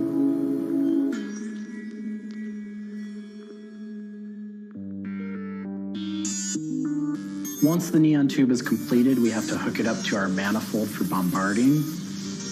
The manifold is opened, a vacuum is drawn. We check the tube for leaks with our Tesla coil. We close the tube back off, and we heat it up using a very large and powerful transformer. As the tube is heated up, it releases anything that's not inert inside the tube, and we evacuate that out. We introduce the gas into it, and we seal the tube off, sealing into that tube whatever gas we introduced into it. I think my favorite part of making a neon light is when I see it lit up for the first time. Different gases, when electrified, emit different wavelengths of light. Neon gas is this very bright orange, fiery red color. Argon gas creates a very intense blue, but that light output that is produced can then be expressed in a different wavelength by coating the inside of the tubes with a phosphor coating that takes that one wavelength of light and emits at different wavelengths. bring it over to the aging table, where we hook it up to an age-in transformer and allow it to settle, age the gas in that we've introduced to it. There's always a stray particle of something left inside the tube. But that time that the oxide coating can act to scrub whatever is left inside the tube while things are getting settled into place.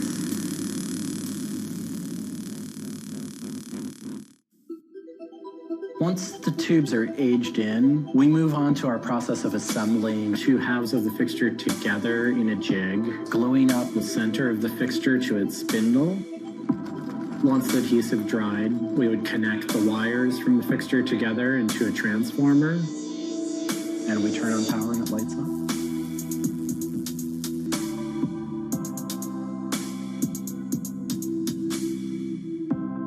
Part of what we love about what we do here is that we try and put out into the world the kind of things that we'd like to see. I still am surprised when it lights up. I'm still excited when I get to see it illuminated. There's an ineffable quality to it. To me, is this insight into the inner workings of the universe. It literally is. It's a way of looking at what is surrounding us in the cosmos in a new light.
a bit like an addiction.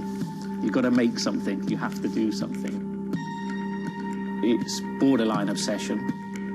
And every bike we build is my favourite bike at the time, and as soon as it's done, I want to build another one.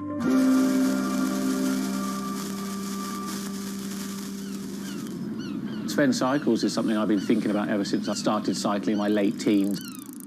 We want bikes that ultimately you'll really enjoy riding. There's never a bike that's the same. There's always a slight change. And as we build them individually as well, they have the marks of a bike that's built by hand.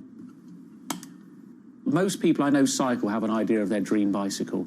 And it may be an evolving idea you've had in your head. And we've worked with a lot of people that have come to us with sketches and scrapbooks. It's really, really nice to build something that's just one-off and unique. I think a lot of people see a bicycle as two wheels and a frame in the middle. There are a lot of subtle changes and nuances in design which can change the riding characteristics quite dramatically.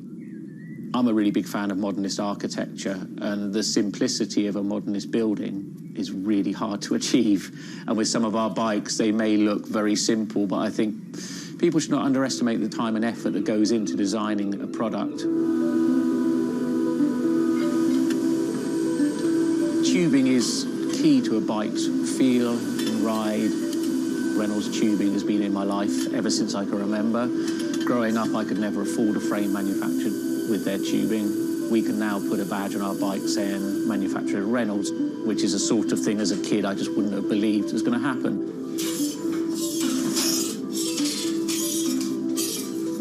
Every part of the bike has a specific tube. It's not universal.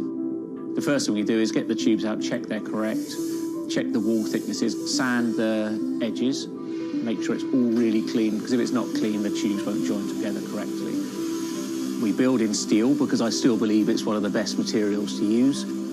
It's been used in bikes since the late 1800s, and they're still using it now for a very good reason. It's the flexibility that we can replace the tube, repaint the bike, and you wouldn't know it's damaged.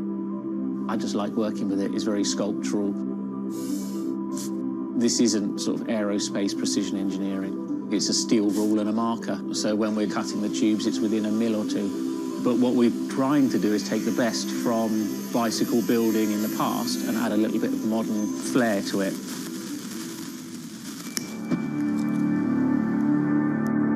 There's various techniques for building bicycles. We do a thing called fillet brazing, where you connect a pipe together. We use a bronze rod and a flame. We heat the tubes up to the same temperature and we fill the joint with bronze. And it gives a very, very sort of fluid, lovely, sort of quite sculptural feel. You've got to practice. You've got to be able to judge material temperatures. You've got to just look at it and you just get a feel for it. It's a stage where your tubes start to look a bit like a bicycle. My father's a jeweler. He'd make sort of very pretty things, which are lovely, but for me, they don't really have any function. What I love about bicycles, you can start on a Monday with a box of tubes. You can be riding it by the weekend, and it can last you for the rest of your life.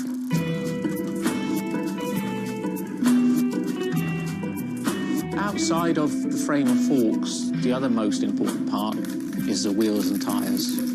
When you build the wheels, you have to lace them, so there's little holes going all the way around the rim. You poke the spoke through. We do build all our wheels by hand here because a machine can't get 30 years worth of wheel building experience. Colour is very, very personal. With any of our bikes, you can have them painted whatever colour you want. We've matched one to a teapot, so we can get that scanned and we can match that, or someone's favourite item of clothing. I like to let the bike sit for 4 or 5 days minimum, just so the paint can have time to cure a little bit, and then we assemble it. We get out all the new components, and it's a case of putting them together. Some bikes you can assemble in 3 hours, some will take 3 days. And we've built bikes that cost in the £10,000 plus mark. Some people, they're saving up and this is their bike and they're going to own it for the rest of their lives. So we just want to make sure they get the right thing.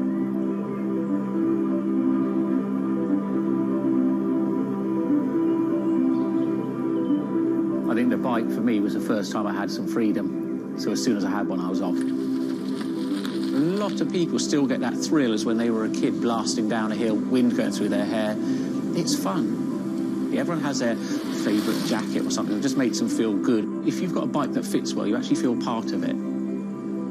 Building bicycles as a creative outlet is fantastic. It's not something you do because you're going to get a big paycheck at the end of the day. You do it something you have a passion for it.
If you ever saw a wooden surfboard, it was probably hanging in somebody's house or underneath the deck. But kind of in the last 10 or 15 years, wood has made a big comeback. They surf wonderfully. It's beautiful and it feels great to be on one of them.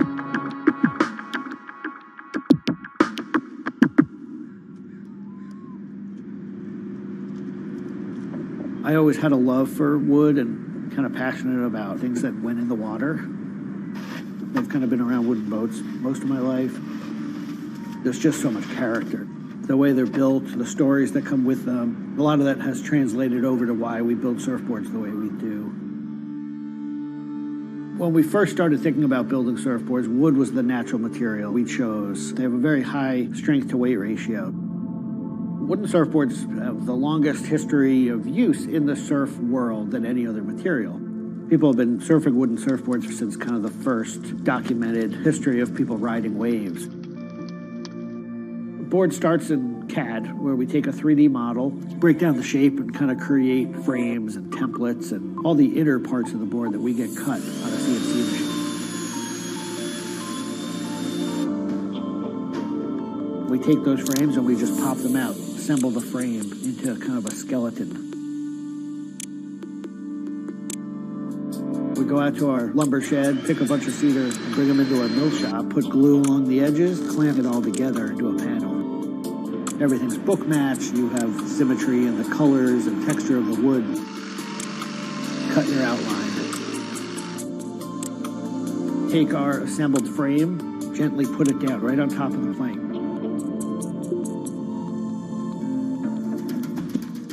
Once that foundation is started, you're basically building up the three-dimensional shape, the outside part of the board, using lots of strips that kind of interlock and fit together. Every piece of wood is going to be different, and it's all going to react differently. There are frustrations with it, but I think that's one of the things that keeps it challenging.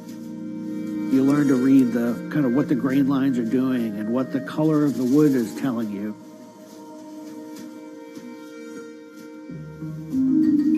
Once those rails are cleaned up, we put our top planks on. It's a little bit like putting a lid on a box. It's like, this is it. Whatever's inside that board is staying inside that board. And by tensioning some rope, you can clamp the two together. It's like a time capsule.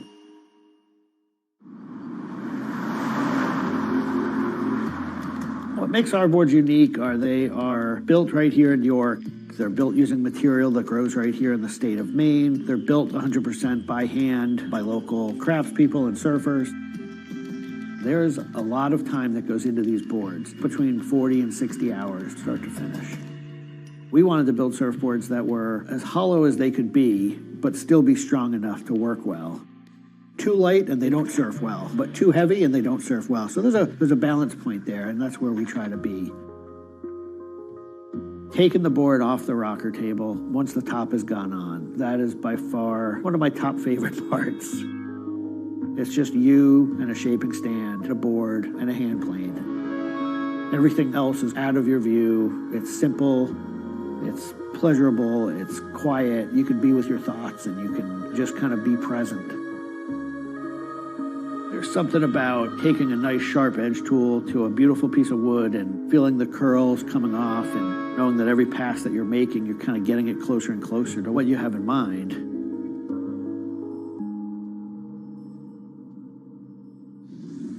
Once we've shaped it down and the board's looking like it's supposed to look like, it's time for it to go into the glassing room. 4-ounce fiberglass, laying it over the board, draping it over the edges, cutting it, applying epoxy, and on the board. Once both sides are lamb coated, it's time to put in the hardware. Drill and router and install the fin box. And on the other side, we drill and put in the leash plug and a vent. There's a lot of air just naturally inside the board, and that air wants to expand and contract with temperature changes. And that vent has a little piece of Gore-Tex fabric in it, and it allows air to kind of breathe both ways, but it doesn't allow water to get in. Once all that hardware is put in, it goes back into the glassing room. We brush a nice, beautiful, thick coat of epoxy over the whole surface, and that we call a gloss coat. That's supposed to look beautiful and glossy and shiny and flawless. You get to see that board come to life. Whatever the colors in the wood, they really come out. It just makes it look like candy. You just want to touch it and run your hands down it, and it's just kind of the icing on the cake.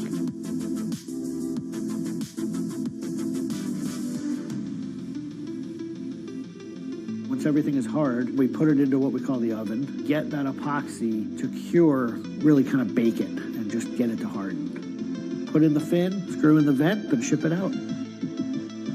We just love the idea of building something that's sustainable and long-lasting and made by hand. Kind of gives you a deeper connection to the product over something you might buy on a shelf.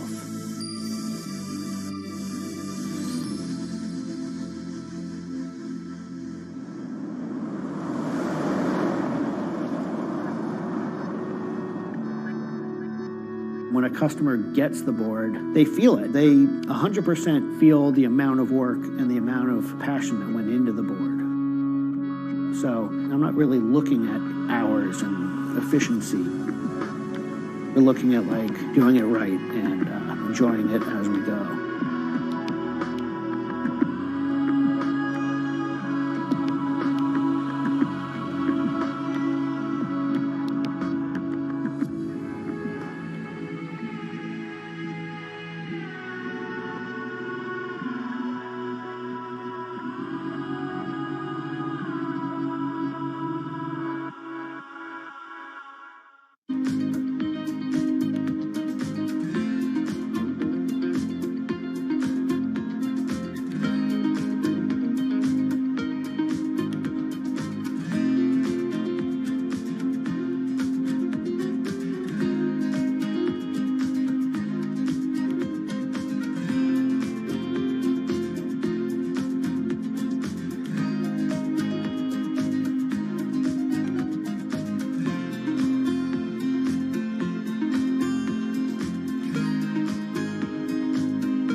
Ma Baoli, better known as Gang La, is one of the 4 Grand Marshals leading New York's Pride Parade this year.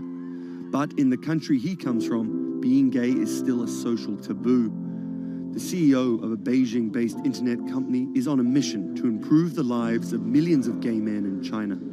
对于每一个 LGBT 人群来说，即使这个国家不允许你跟同性爱人结婚，但是你仍然要勇敢地去选择你自己的生活，你仍然应该拥有幸福生活的权利。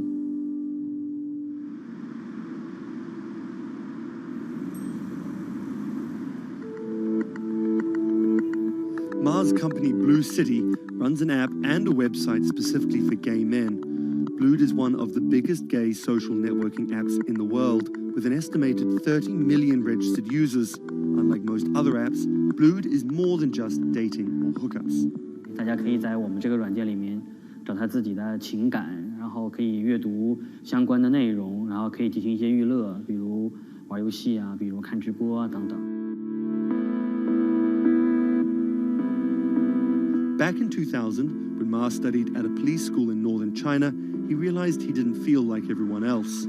因为他们都找女朋友，然后谈恋爱，但是我对长得好看的同性的男生，我反而觉得对我更有吸引力。所以那个时候我就到互联网上去找这样的一些资料，然后希望能够告诉我自己，我到底是谁。互联网上所有的信息都是负面的，都是错的，就是说同性恋要电击疗法，要被治疗，然后要吃药等等。After visiting some foreign websites with different attitudes to homosexuality, Ma created his own site for a Chinese audience, encouraging people that 他们也是正常的，他们不用自卑，然后也不用自杀。Even though attitudes towards homosexuals are slowly changing in China, it's still a social stigma. The virtual world of Blued, where members can be open about their sexuality, is for most a striking contrast to their real lives. This is live streaming, a function added to Blued in late 2015, right as the internet craze was starting to take off in China. Many self-made stars like Jin make decent amounts of money by receiving audiences' virtual currencies and gifts. 我们不是彼此的初恋，我们初恋这种事儿多不靠谱啊。For Kyle and Klaus, a couple who have come out, live streaming on Blued means something different. 其实我经常会收到很多粉丝的一些互动的留言，就是类似就是说你们让我们看到了同志情侣之间的一些希望啊，我看到这样的留言我是很欣慰。The government's rules for acceptable content online may shift quickly in China, with LGBT material in a grey area. Many companies feel the chill of the recent internet crackdown, but Blue City still runs as usual. Ma has won the Chinese government's trust by helping with HIV prevention among gay men. A third of the company's staff are dedicated to screening pornographic and politically sensitive content. 我不太多的愿意去对抗，我更多的愿意去对话，去改变他们的想法。我觉得这个可能在中国来说是更有效的。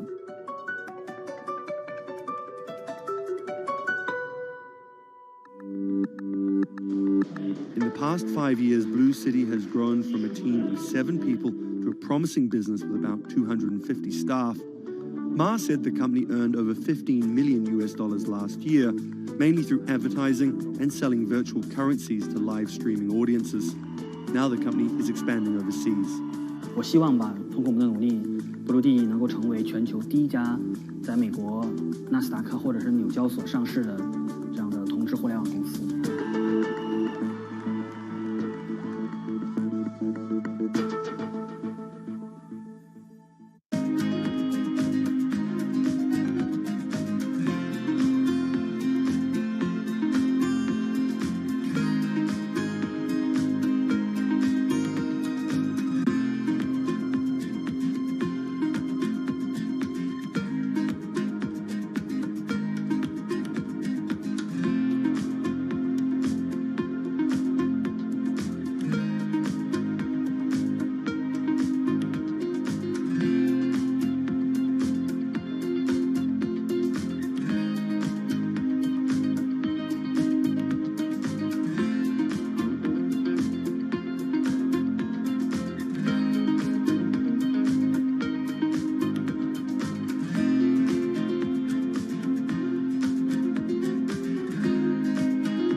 This is Rich Chiga.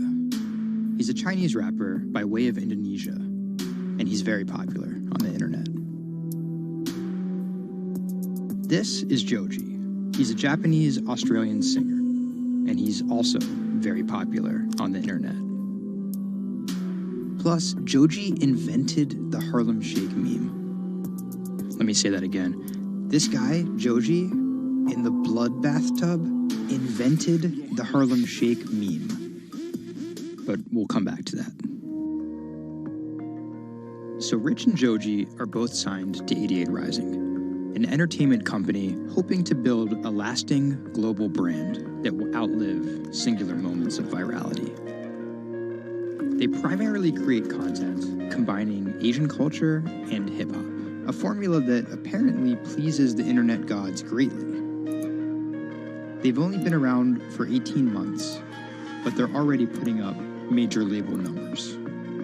I think that we have an unprecedented collective of talent, a group of like predominantly Asian artists, you know, really like making waves globally, which from an independent point of view as well. 88's founder, Sean Miyashiro, cut his teeth launching Vice's electronic music channel, Thump.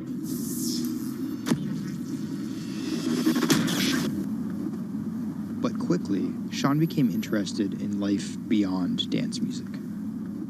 I knew that after launching a whole content platform that I have kind of the ability and the know-how to do it again, but like for what was the question? So Sean moved to the Bronx to start over and figure it out. He couldn't afford an office space, so he worked out of his car at the top of a grimy parking garage. Everything kind of started here. If you look around, this is my environment. This is my serenity, really. 88 Rising was built here. Built on the grounds of LA Fitness residence in a parking garage. I was living in the Bronx. I'm just like, damn, where the hell do I go? So I just come up here and I just kind of figure things out every single day. Being like, okay, what the hell is this thing? Coming here was kind of like my own kind of private office, basically. Like, to be honest, I would even go to the bathroom here. I would like take pisses here, you know what I mean? Like, yeah, it was, you know, it's just too far to go back down there. When I need Wi-Fi, I'd spend a good part of the day at Dunkin' Donuts. Hi, how are you? Can I get a chicken snack wrap? Before 88 Rising officially launched, Sean caught a surprise break in the form of a Twitter friendship with a funny 16-year-old kid from Indonesia named Brian, who taught himself English by watching Rubik's Cube tutorial videos on YouTube. Seriously, that's true. I thought his Twitter was genius, from the future, just crazy. And like just the shit that he was saying, like the memes he was making. But I didn't know that he rapped or anything like that. I really didn't. And he came up with Dat Stick like 2 weeks later. 12 in the morning, pop shells for a living and baby gon' smell blood trail every minute road. Dat Stick was Brian's first ever attempt at making a rap song, and it immediately went viral. Everything was great about it. But the one thing that I noticed is the song was hard as hell. Just like everything about it, man. Just like, it was menacing, bro. Soon after the video dropped, Brian signed with 88 Rising. I'll FaceTime with Rich. Sorry for calling you Rich Chiga on my phone, Rich. Brian, he gets like super pissed off that he's saved in my phone as Rich Chiga. He's like, dude, am I not a human to you? What's good, bro? What's good, brother? How you doing? Doing great. Let's do the sound check. How was it? It was tight. Hold his thick locks, but you been a bitch, suck a thick cock. So, Brian could definitely rap, but some viewers understandably took offense at a Chinese kid satirizing rap cliches and calling himself Rich Chiga. But if a group of well-known rappers saw the video and genuinely liked it, that could at least help validate Brian as a legit hip-hop artist. Plus, it could be really funny. It was just kind of an idea that I just had on the spot. Everything that rappers say is better and funnier and smarter and wittier. You know, it's just more entertaining. We just edit it as tight as possible, put it up, and it really worked. 12 in the morning, pop shows. Yo, this nigga got a pouch on and a Reebok pouch. This is the hardest nigga of all time. You said when you come for a trigger like me, that was dope. Like, it's just lit, and I think people would take it as a joke at first, but it's like if he ran with that and kept doing more videos like that, it's just lit. You know, I'd never been to America before, and like all of a sudden, it's like I see like all the rappers that I listen to just like reacting to my stuff, and I was like, what? How did this happen? The reaction video also went viral and even led to a remix of Dat Stick featuring Wu-Tang's Ghostface. I'll get on that track. You know what I'm saying? Yeah. Really, on the remix? Yeah. Oh, you know him? And yeah, the remix went viral too. Brian has since acknowledged the misstep in his name and claims he may change it. But for the time being, he's still Rich Chigga to his fans. An ever-growing global audience, hungry for more releases from emerging talent around the world. I didn't know that it was gonna be this impactful and this important to people, and I'm very thankful and blessed that it has. And every day now that I wake up, it's like it's just like a new mission every day. A major part of that mission involves Joji. Remember the bloody bath guy? He's a former YouTube personality in the middle of a career transition. The sound of this song, Will He, it's like a trap song that you can like slow dance to. Awkward prom shit, you know what I mean? I used to do crazy episodic internet videos. It was going well, and one day it was me and a few friends just in a room. We were casually chilling, and then someone plays the song, and it's brand new at the time. I happened to have a lot of costumes laying around, so I told the other guys, I was like, get in these costumes and let's just dance to it. Like, who cares? We were like, okay, let's just go crazy at the drop. So that video goes up. I go to sleep, and the next morning, everyone's doing it. Like, next morning.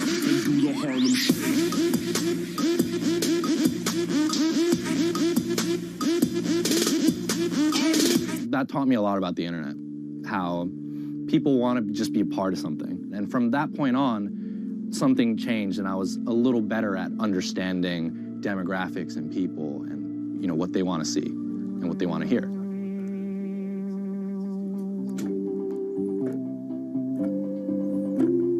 I was friends with a couple other artists who were affiliated with 88, and then I also started to realize that 88 is the bridge between Western and Asian entertainment, and I really wanted to be a part of that.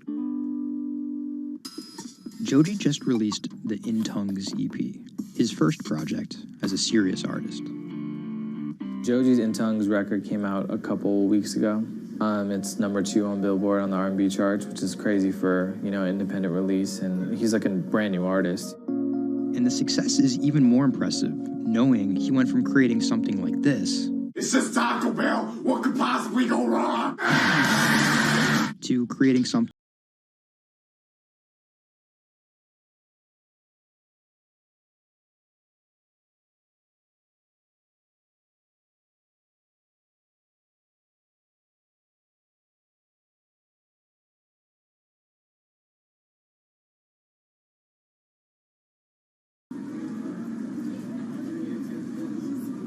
Tonight, Rich Chigga has a show in New York City.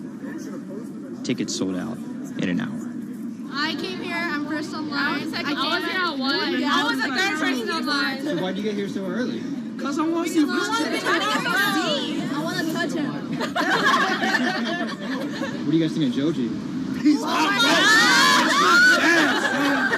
That's my dad, son. You guys cop the new EP or like? Yeah. I woke up at 6 in the morning just to cop that shit. And then I listened to it, and that shit started making me cry. This is actually kind of exciting. Every time, this never gets old. Like, you live online and social media, but like, there's nothing like just being with the people.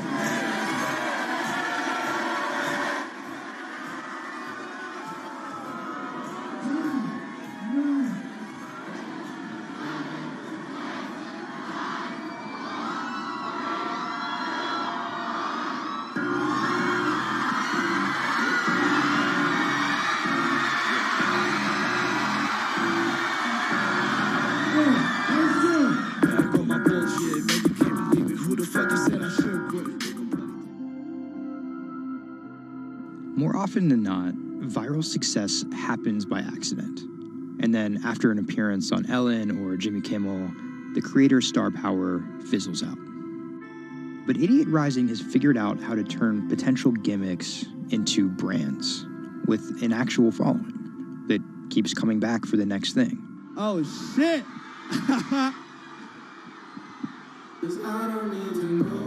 So keep an eye out for Idiot's next move. But more than likely, it won't be covered on network television or terrestrial radio. Although, as they've already proven, nowadays that really doesn't matter.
Online retailer Farfetch is betting it can shape the future. This is its concept store, showcasing the latest in retail tech. How do you capture all of that fantastic information that you gather in store with customers, touch and feel products? And we created a concept called the Connected Rail. And this is using a combination of RFID and ultrasound. The RFID signal recognizes the product, and the ultrasound recognizes the movement. Take the product off, and then you'll start to see your products appear. And essentially, it's like online browsing behavior. Whichever products you touch and pick up in the store are automatically sent to your app. This is effectively what you've created is your in-store wish list. In the middle, you'll see essentially a hologram of the product. What the customer sees, they control the experience on a touch device. What this allows the customer to do is take elements of products and then add their own style to it.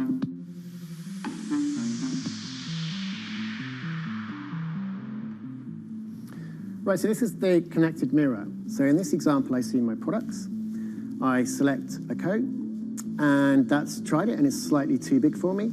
So what I can do is choose an alternative size and send a request to the sales associate, and they'll bring that size to me in the fitting room mirror. You'll also see that we've got some product recommendations here. Crucially, the sales associate's able to push items into the mirror from their device. If you wanted to, you could simply use the mirror and pay and go. Your items would then be packed and dispatched to you afterwards.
Do you want me to turn you so you're looking outwards? Yes, please. How about there? First time we came out with B, Jade said, "It feels like I've been released from prison." Do you want these, missus? Definitely. Definitely. Right. Yeah. And she could say hello to everybody, people she hadn't seen for months. It's Hi, it's Jade. Jade. Oh. So you can talk to Jade through this. Hi, Katie. She's there. Hi.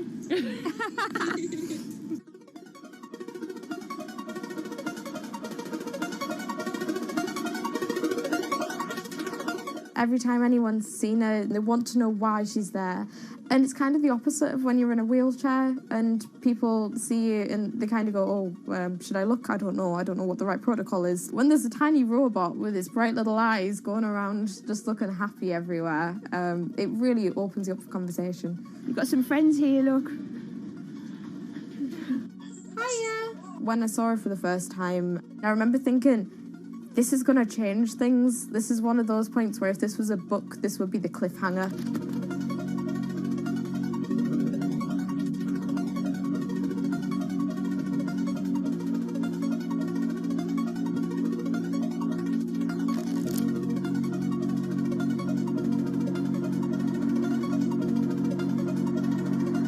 condition called Ehlers-Danlos syndrome, which means that I have a lot of dislocations, there's a lot of pain, and a lot of seizures and whatnot. So I can end up on my own in my room for long periods of time.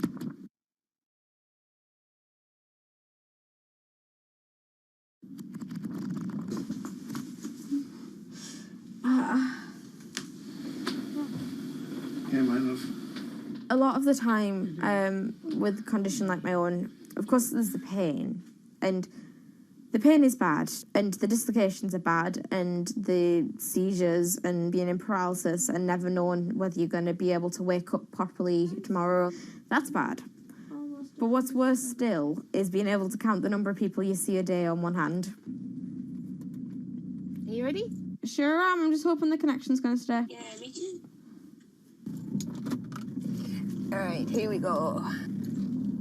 When you're used to just the same little metre by metre and a half window every day, and you've been there for months, being able to just see the sky from somewhere else, or the tops of trees, or a sign, is incredible. Or being able to have that kind of chat in the car that most people would probably take for granted. I'm going to go past Grandma and Grandad so you can give them a wave. Now, if Jade is particularly seizure-y, she can still take part. And that's brilliant, really, because before she would just be left in a bed or in a house with just her carers. It's quite a small world, that. Right, so there's one of her. Here, this costume I'm busy making at the moment. When I'm not on bed rest and I'm not just wearing pyjamas all the time, I enjoy being able to dress as different characters and go to Comic Cons and that kind of thing, because it just lets me show a different side of myself, and it's a bit of fun. If you can't go out that often, you've got to enjoy it when you do. Was that? Good. It's one of those weird things where I want to not have to use B because I want to be well enough to be able to go to those places myself. Like, it really makes a big difference to me to be able to go into school. But the thing is, with my condition fluctuating all of the time, I can't go into school reliably.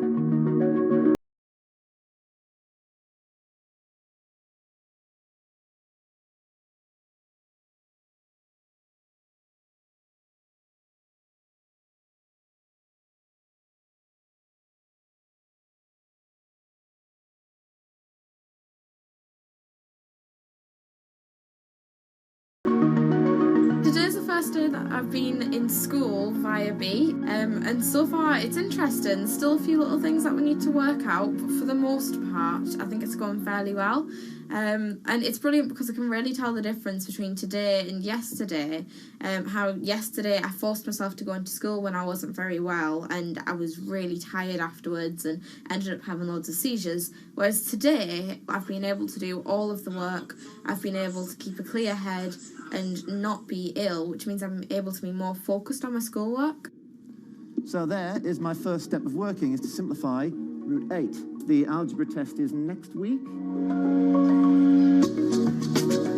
Now I'm trying to make friendships which I'll be able to maintain with B. Before that, I end up letting people down quite often.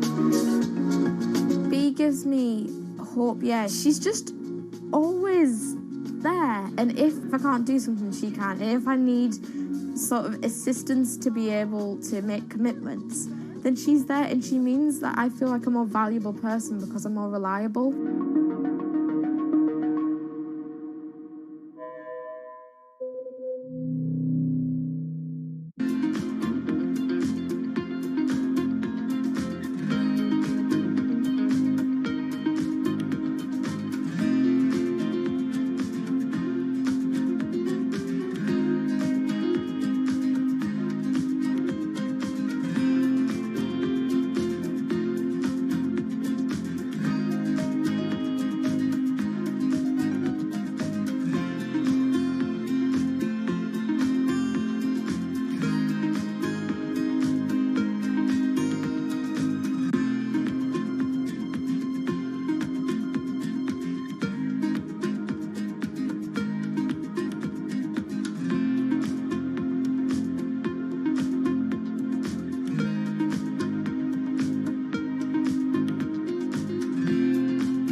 When it debuted, the 4G wireless we have today allowed people for the first time to hit the road and explore unknown places with only a smartphone for directions. When 5G arrives, it could enable driverless cars to take us there as well. 5G stands for fifth generation mobile networks or wireless systems. It's insanely fast and can accommodate a lot more connected devices. But the reason it's being called revolutionary is because 5G will allow connected devices to speak to each other as well as people. Right now we're living in a world where really it's a one-way experience. That's Bloomberg tech reporter Ian King. The network talks to your phone, you look at your phone and access data, then you send something back to the network. What we're being told about 5G is that really for the first time we're going to see machines communicating with each other over mobile networks in a meaningful way. 5G could end up being 100 times faster than what we have now, with speeds that could reach 20 gigabits per second. In plain English, that means downloading a full-length HD movie in seconds. 5G will also increase total bandwidth, which we will need in order to accommodate the growing Internet of Things. We're talking about the class of devices like internet-connected refrigerators, thermostats, dog collars, but 5G will enable many, many more. Things like your utility network factories, where machines are just sat there not connected at all. Suddenly they're all going to be connected. Suddenly we're going to be able to have real-time monitoring. Other things like cars, like utility poles, like your light, the light poles. But perhaps the biggest advance will be a huge reduction in communication lag time, known as latency. A network of driverless cars will need the speed of 5G to ping each other multiple times per second to avoid collisions. Near instantaneous data transfers could allow doctors to perform surgery remotely with a robotic scalpel. So how will all this work? First, you need to improve network density. And that's just a fancy word for saying you put more towers out there. What we're being told is that's not actually the case with 5G. The idea is 5G will not only use the existing mobile spectrum, but also tap into higher frequencies called millimeter waves. Millimeter waves can carry more data, but only travel short distances. This may mean you'll see a lot more of these base stations around town. And the new towers may have as many as 100 antenna ports, compared to about a dozen on 4G cell towers. So when will we get 5G? Getting 5G ready is expected to cost providers $275 billion over 7 years in the US alone. Look for the first 5G service to pop up in big cities sometime in 2019.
The cubicle represents a tyranny, but it confines your imagination, your thoughts, into a small physical area.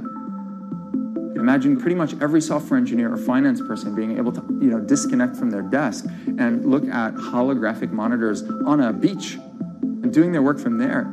That's not going to be science fiction. It's the modern office place. Silicon Valley is all about building the future. A startup called Meta thinks it's getting there first, thanks to a big bet that it's made on augmented reality. How are you? Good, thank you. Welcome to Meta. Thank you. Call it a 360-degree office where you can spatialize your thoughts as part of your workflow for education, architecture, design, engineering, etc. People often mix up augmented reality with virtual reality. VR totally blocks your ability to see or hear the real world. AR overlays holograms onto what you already see. Meta has tried to make its version of the workspace feel familiar. You grab the hologram instead of using a controller or a mouse, and your brain already knows how to do it. In other words, we've designed an operating system that humanity has always known how to use. So you can see this eyeball, which is, by the way, photorealistic. You can see my hand is occluding the eyeball, and now the eyeball is occluding my hand, right? You see those two circles? They get small, and then they turn into this glowing white ball, and then I can move my hand around supernaturally. I can do this with two hands and rotate the thing. I can stretch it. I can throw it back right into the shelving system, and that's all you have to learn to become a modern worker. And to prove this, the employees at Meta have started to get rid of their computer monitors, trading them in for Meta's augmented reality headsets. Myron thinks that in less than a decade, we'll all be just wearing strips of glass that can project.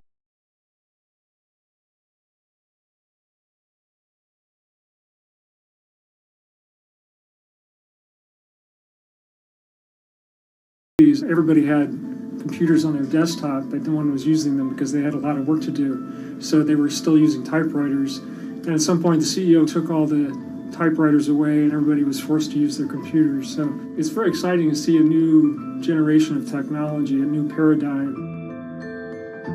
I consider us like pioneers in the holographic wild. I'm pulling up my browser with my hands and sending out emails to colleagues and just kind of really acclimating to the new environment.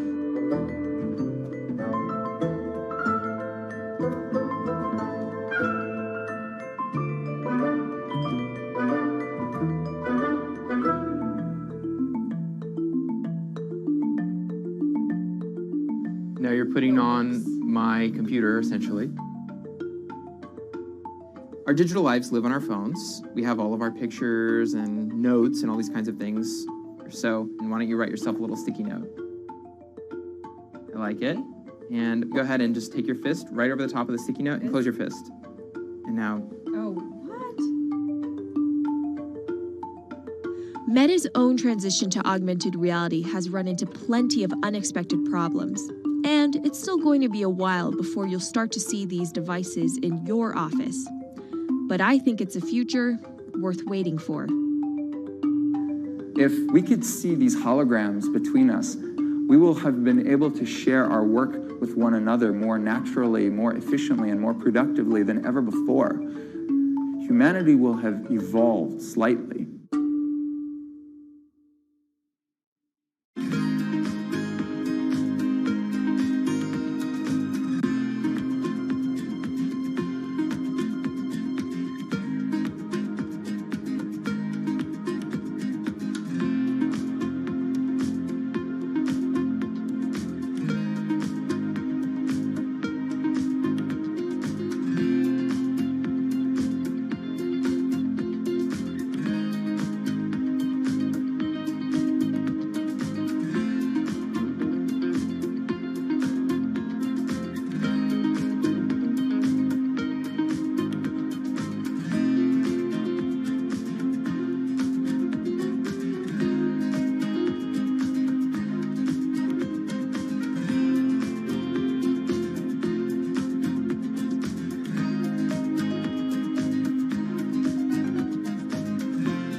This is Hatsune Miku, Japan's sensational virtual pop star.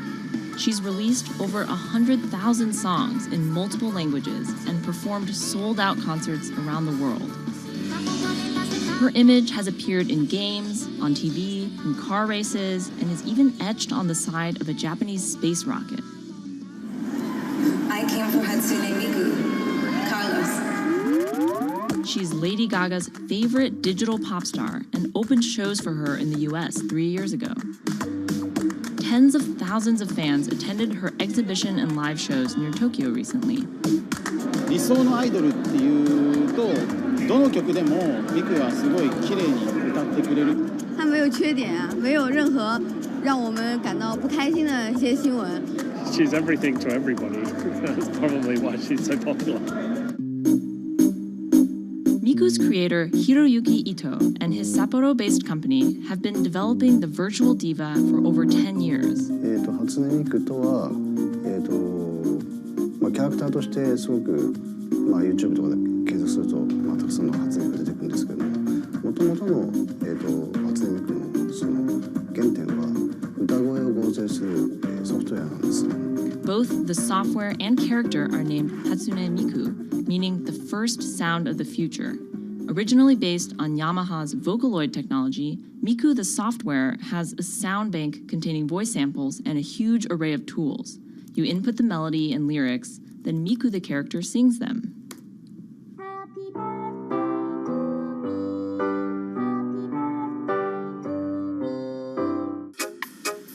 To date, Krypton has sold 120,000 software licenses at $200 each to fans around the world who use it to create numerous songs and share them online.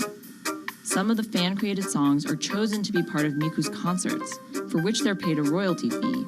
もともと初音ミクっていうその、存在自体がそのボトムアップって言いますか、中にはアマチュアクリエイターじゃなくて今もうすでに、プロになって活躍している方もいらっしゃるんですけども。The company also has other revenue streams. It makes money from merchandising, licensing deals, and concert ticket sales.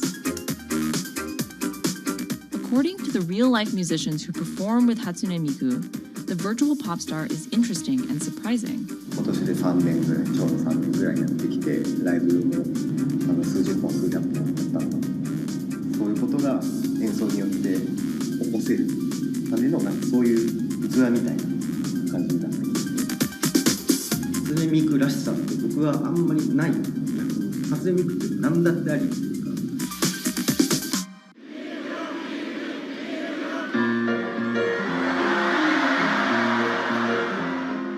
For Ito, Miku has the potential to change the way we think about music. そういう新しいそのテクノロジーによって新しい音楽のあり方っていうものを模索していきたいと思っていました。And for her fans, it goes even further. 初音ミクって魂がないので、だからみんな魂を作り上げるために存在している。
Now, there are a lot of fitness gadgets out there.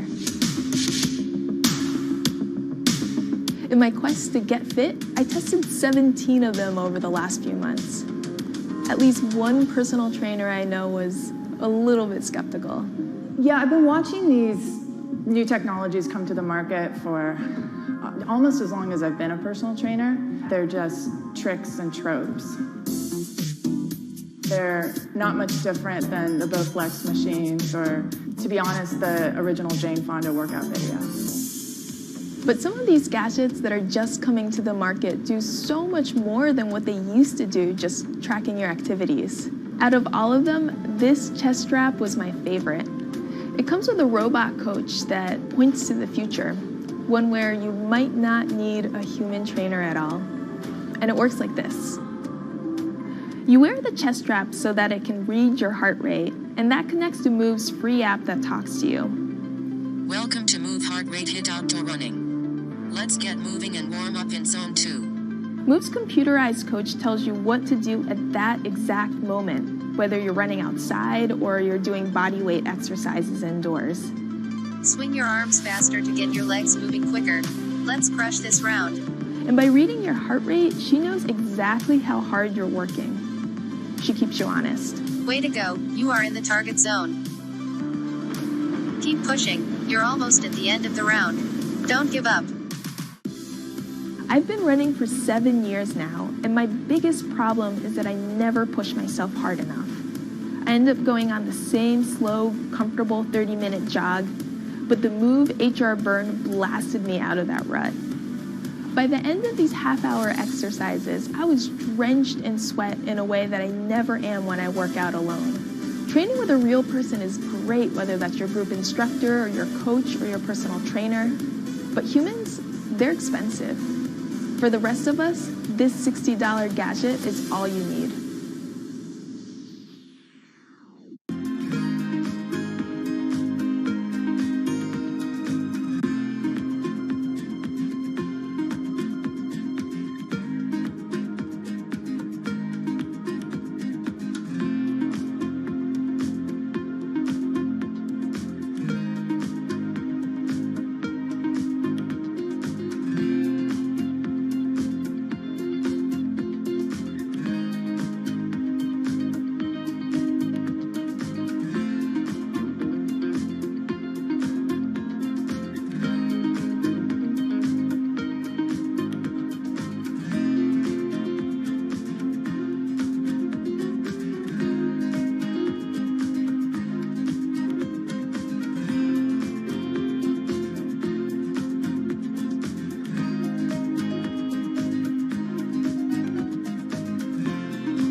what does it take to change the world?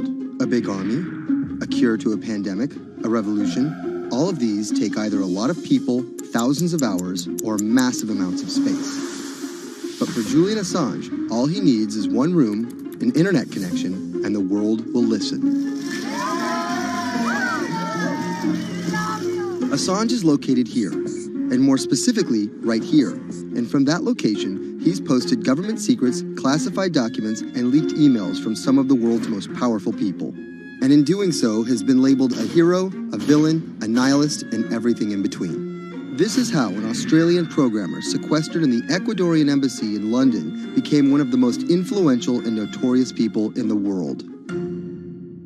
Born in 1971 in Townsville, Australia, Assange has always been on the move. Living in over 30 homes by the time he was in his mid-teens, Assange, along with his mother and half-brother, finally settled down in Melbourne. His introduction to hacking started at 16 when he was given a Commodore 64, which he attached to a modem. He attended the University of Melbourne, where he studied programming, physics, and mathematics. He never graduated, but that doesn't mean he didn't get an education. By 1991, Assange hacked into the Pentagon, U.S. Navy, and other branches of the U.S. government. In 1996, he was caught by the Australian Federal Police and charged with over 30 counts of hacking and computer-related crimes. He didn't get any jail time, but he was fined $2,100. I think the first taste of what would come later was the hacking that he did as a young programmer, and that really sort of foreshadowed a healthy skepticism of the use and abuse of technology by governments. That's Vernon Silver. I'm a reporter for Bloomberg's investigations team. Assange's youth as a hacker laid the foundation for him to start WikiLeaks in 2006. But what is WikiLeaks? It's a website that posts unfiltered, usually classified documents. What separates it from every other media outlet is that they have no editorial hierarchy. With a publication like the New York Times, information comes in, they take that information, package it, then disseminate it for the public to see. WikiLeaks, however, cuts out the middleman. WikiLeaks gathers information, most of it given to them anonymously. So what they're doing is really very simple. They get the information in one end from who gives it to them and out the other with sometimes minimal interference. Julian Assange is the leader of that, the mastermind, the creator, and really, because he thinks of it as a journalistic enterprise, the editor-in-chief. But every story starts with a source, and Assange has some unconventional sources. Julian Assange does not hack as far as we know.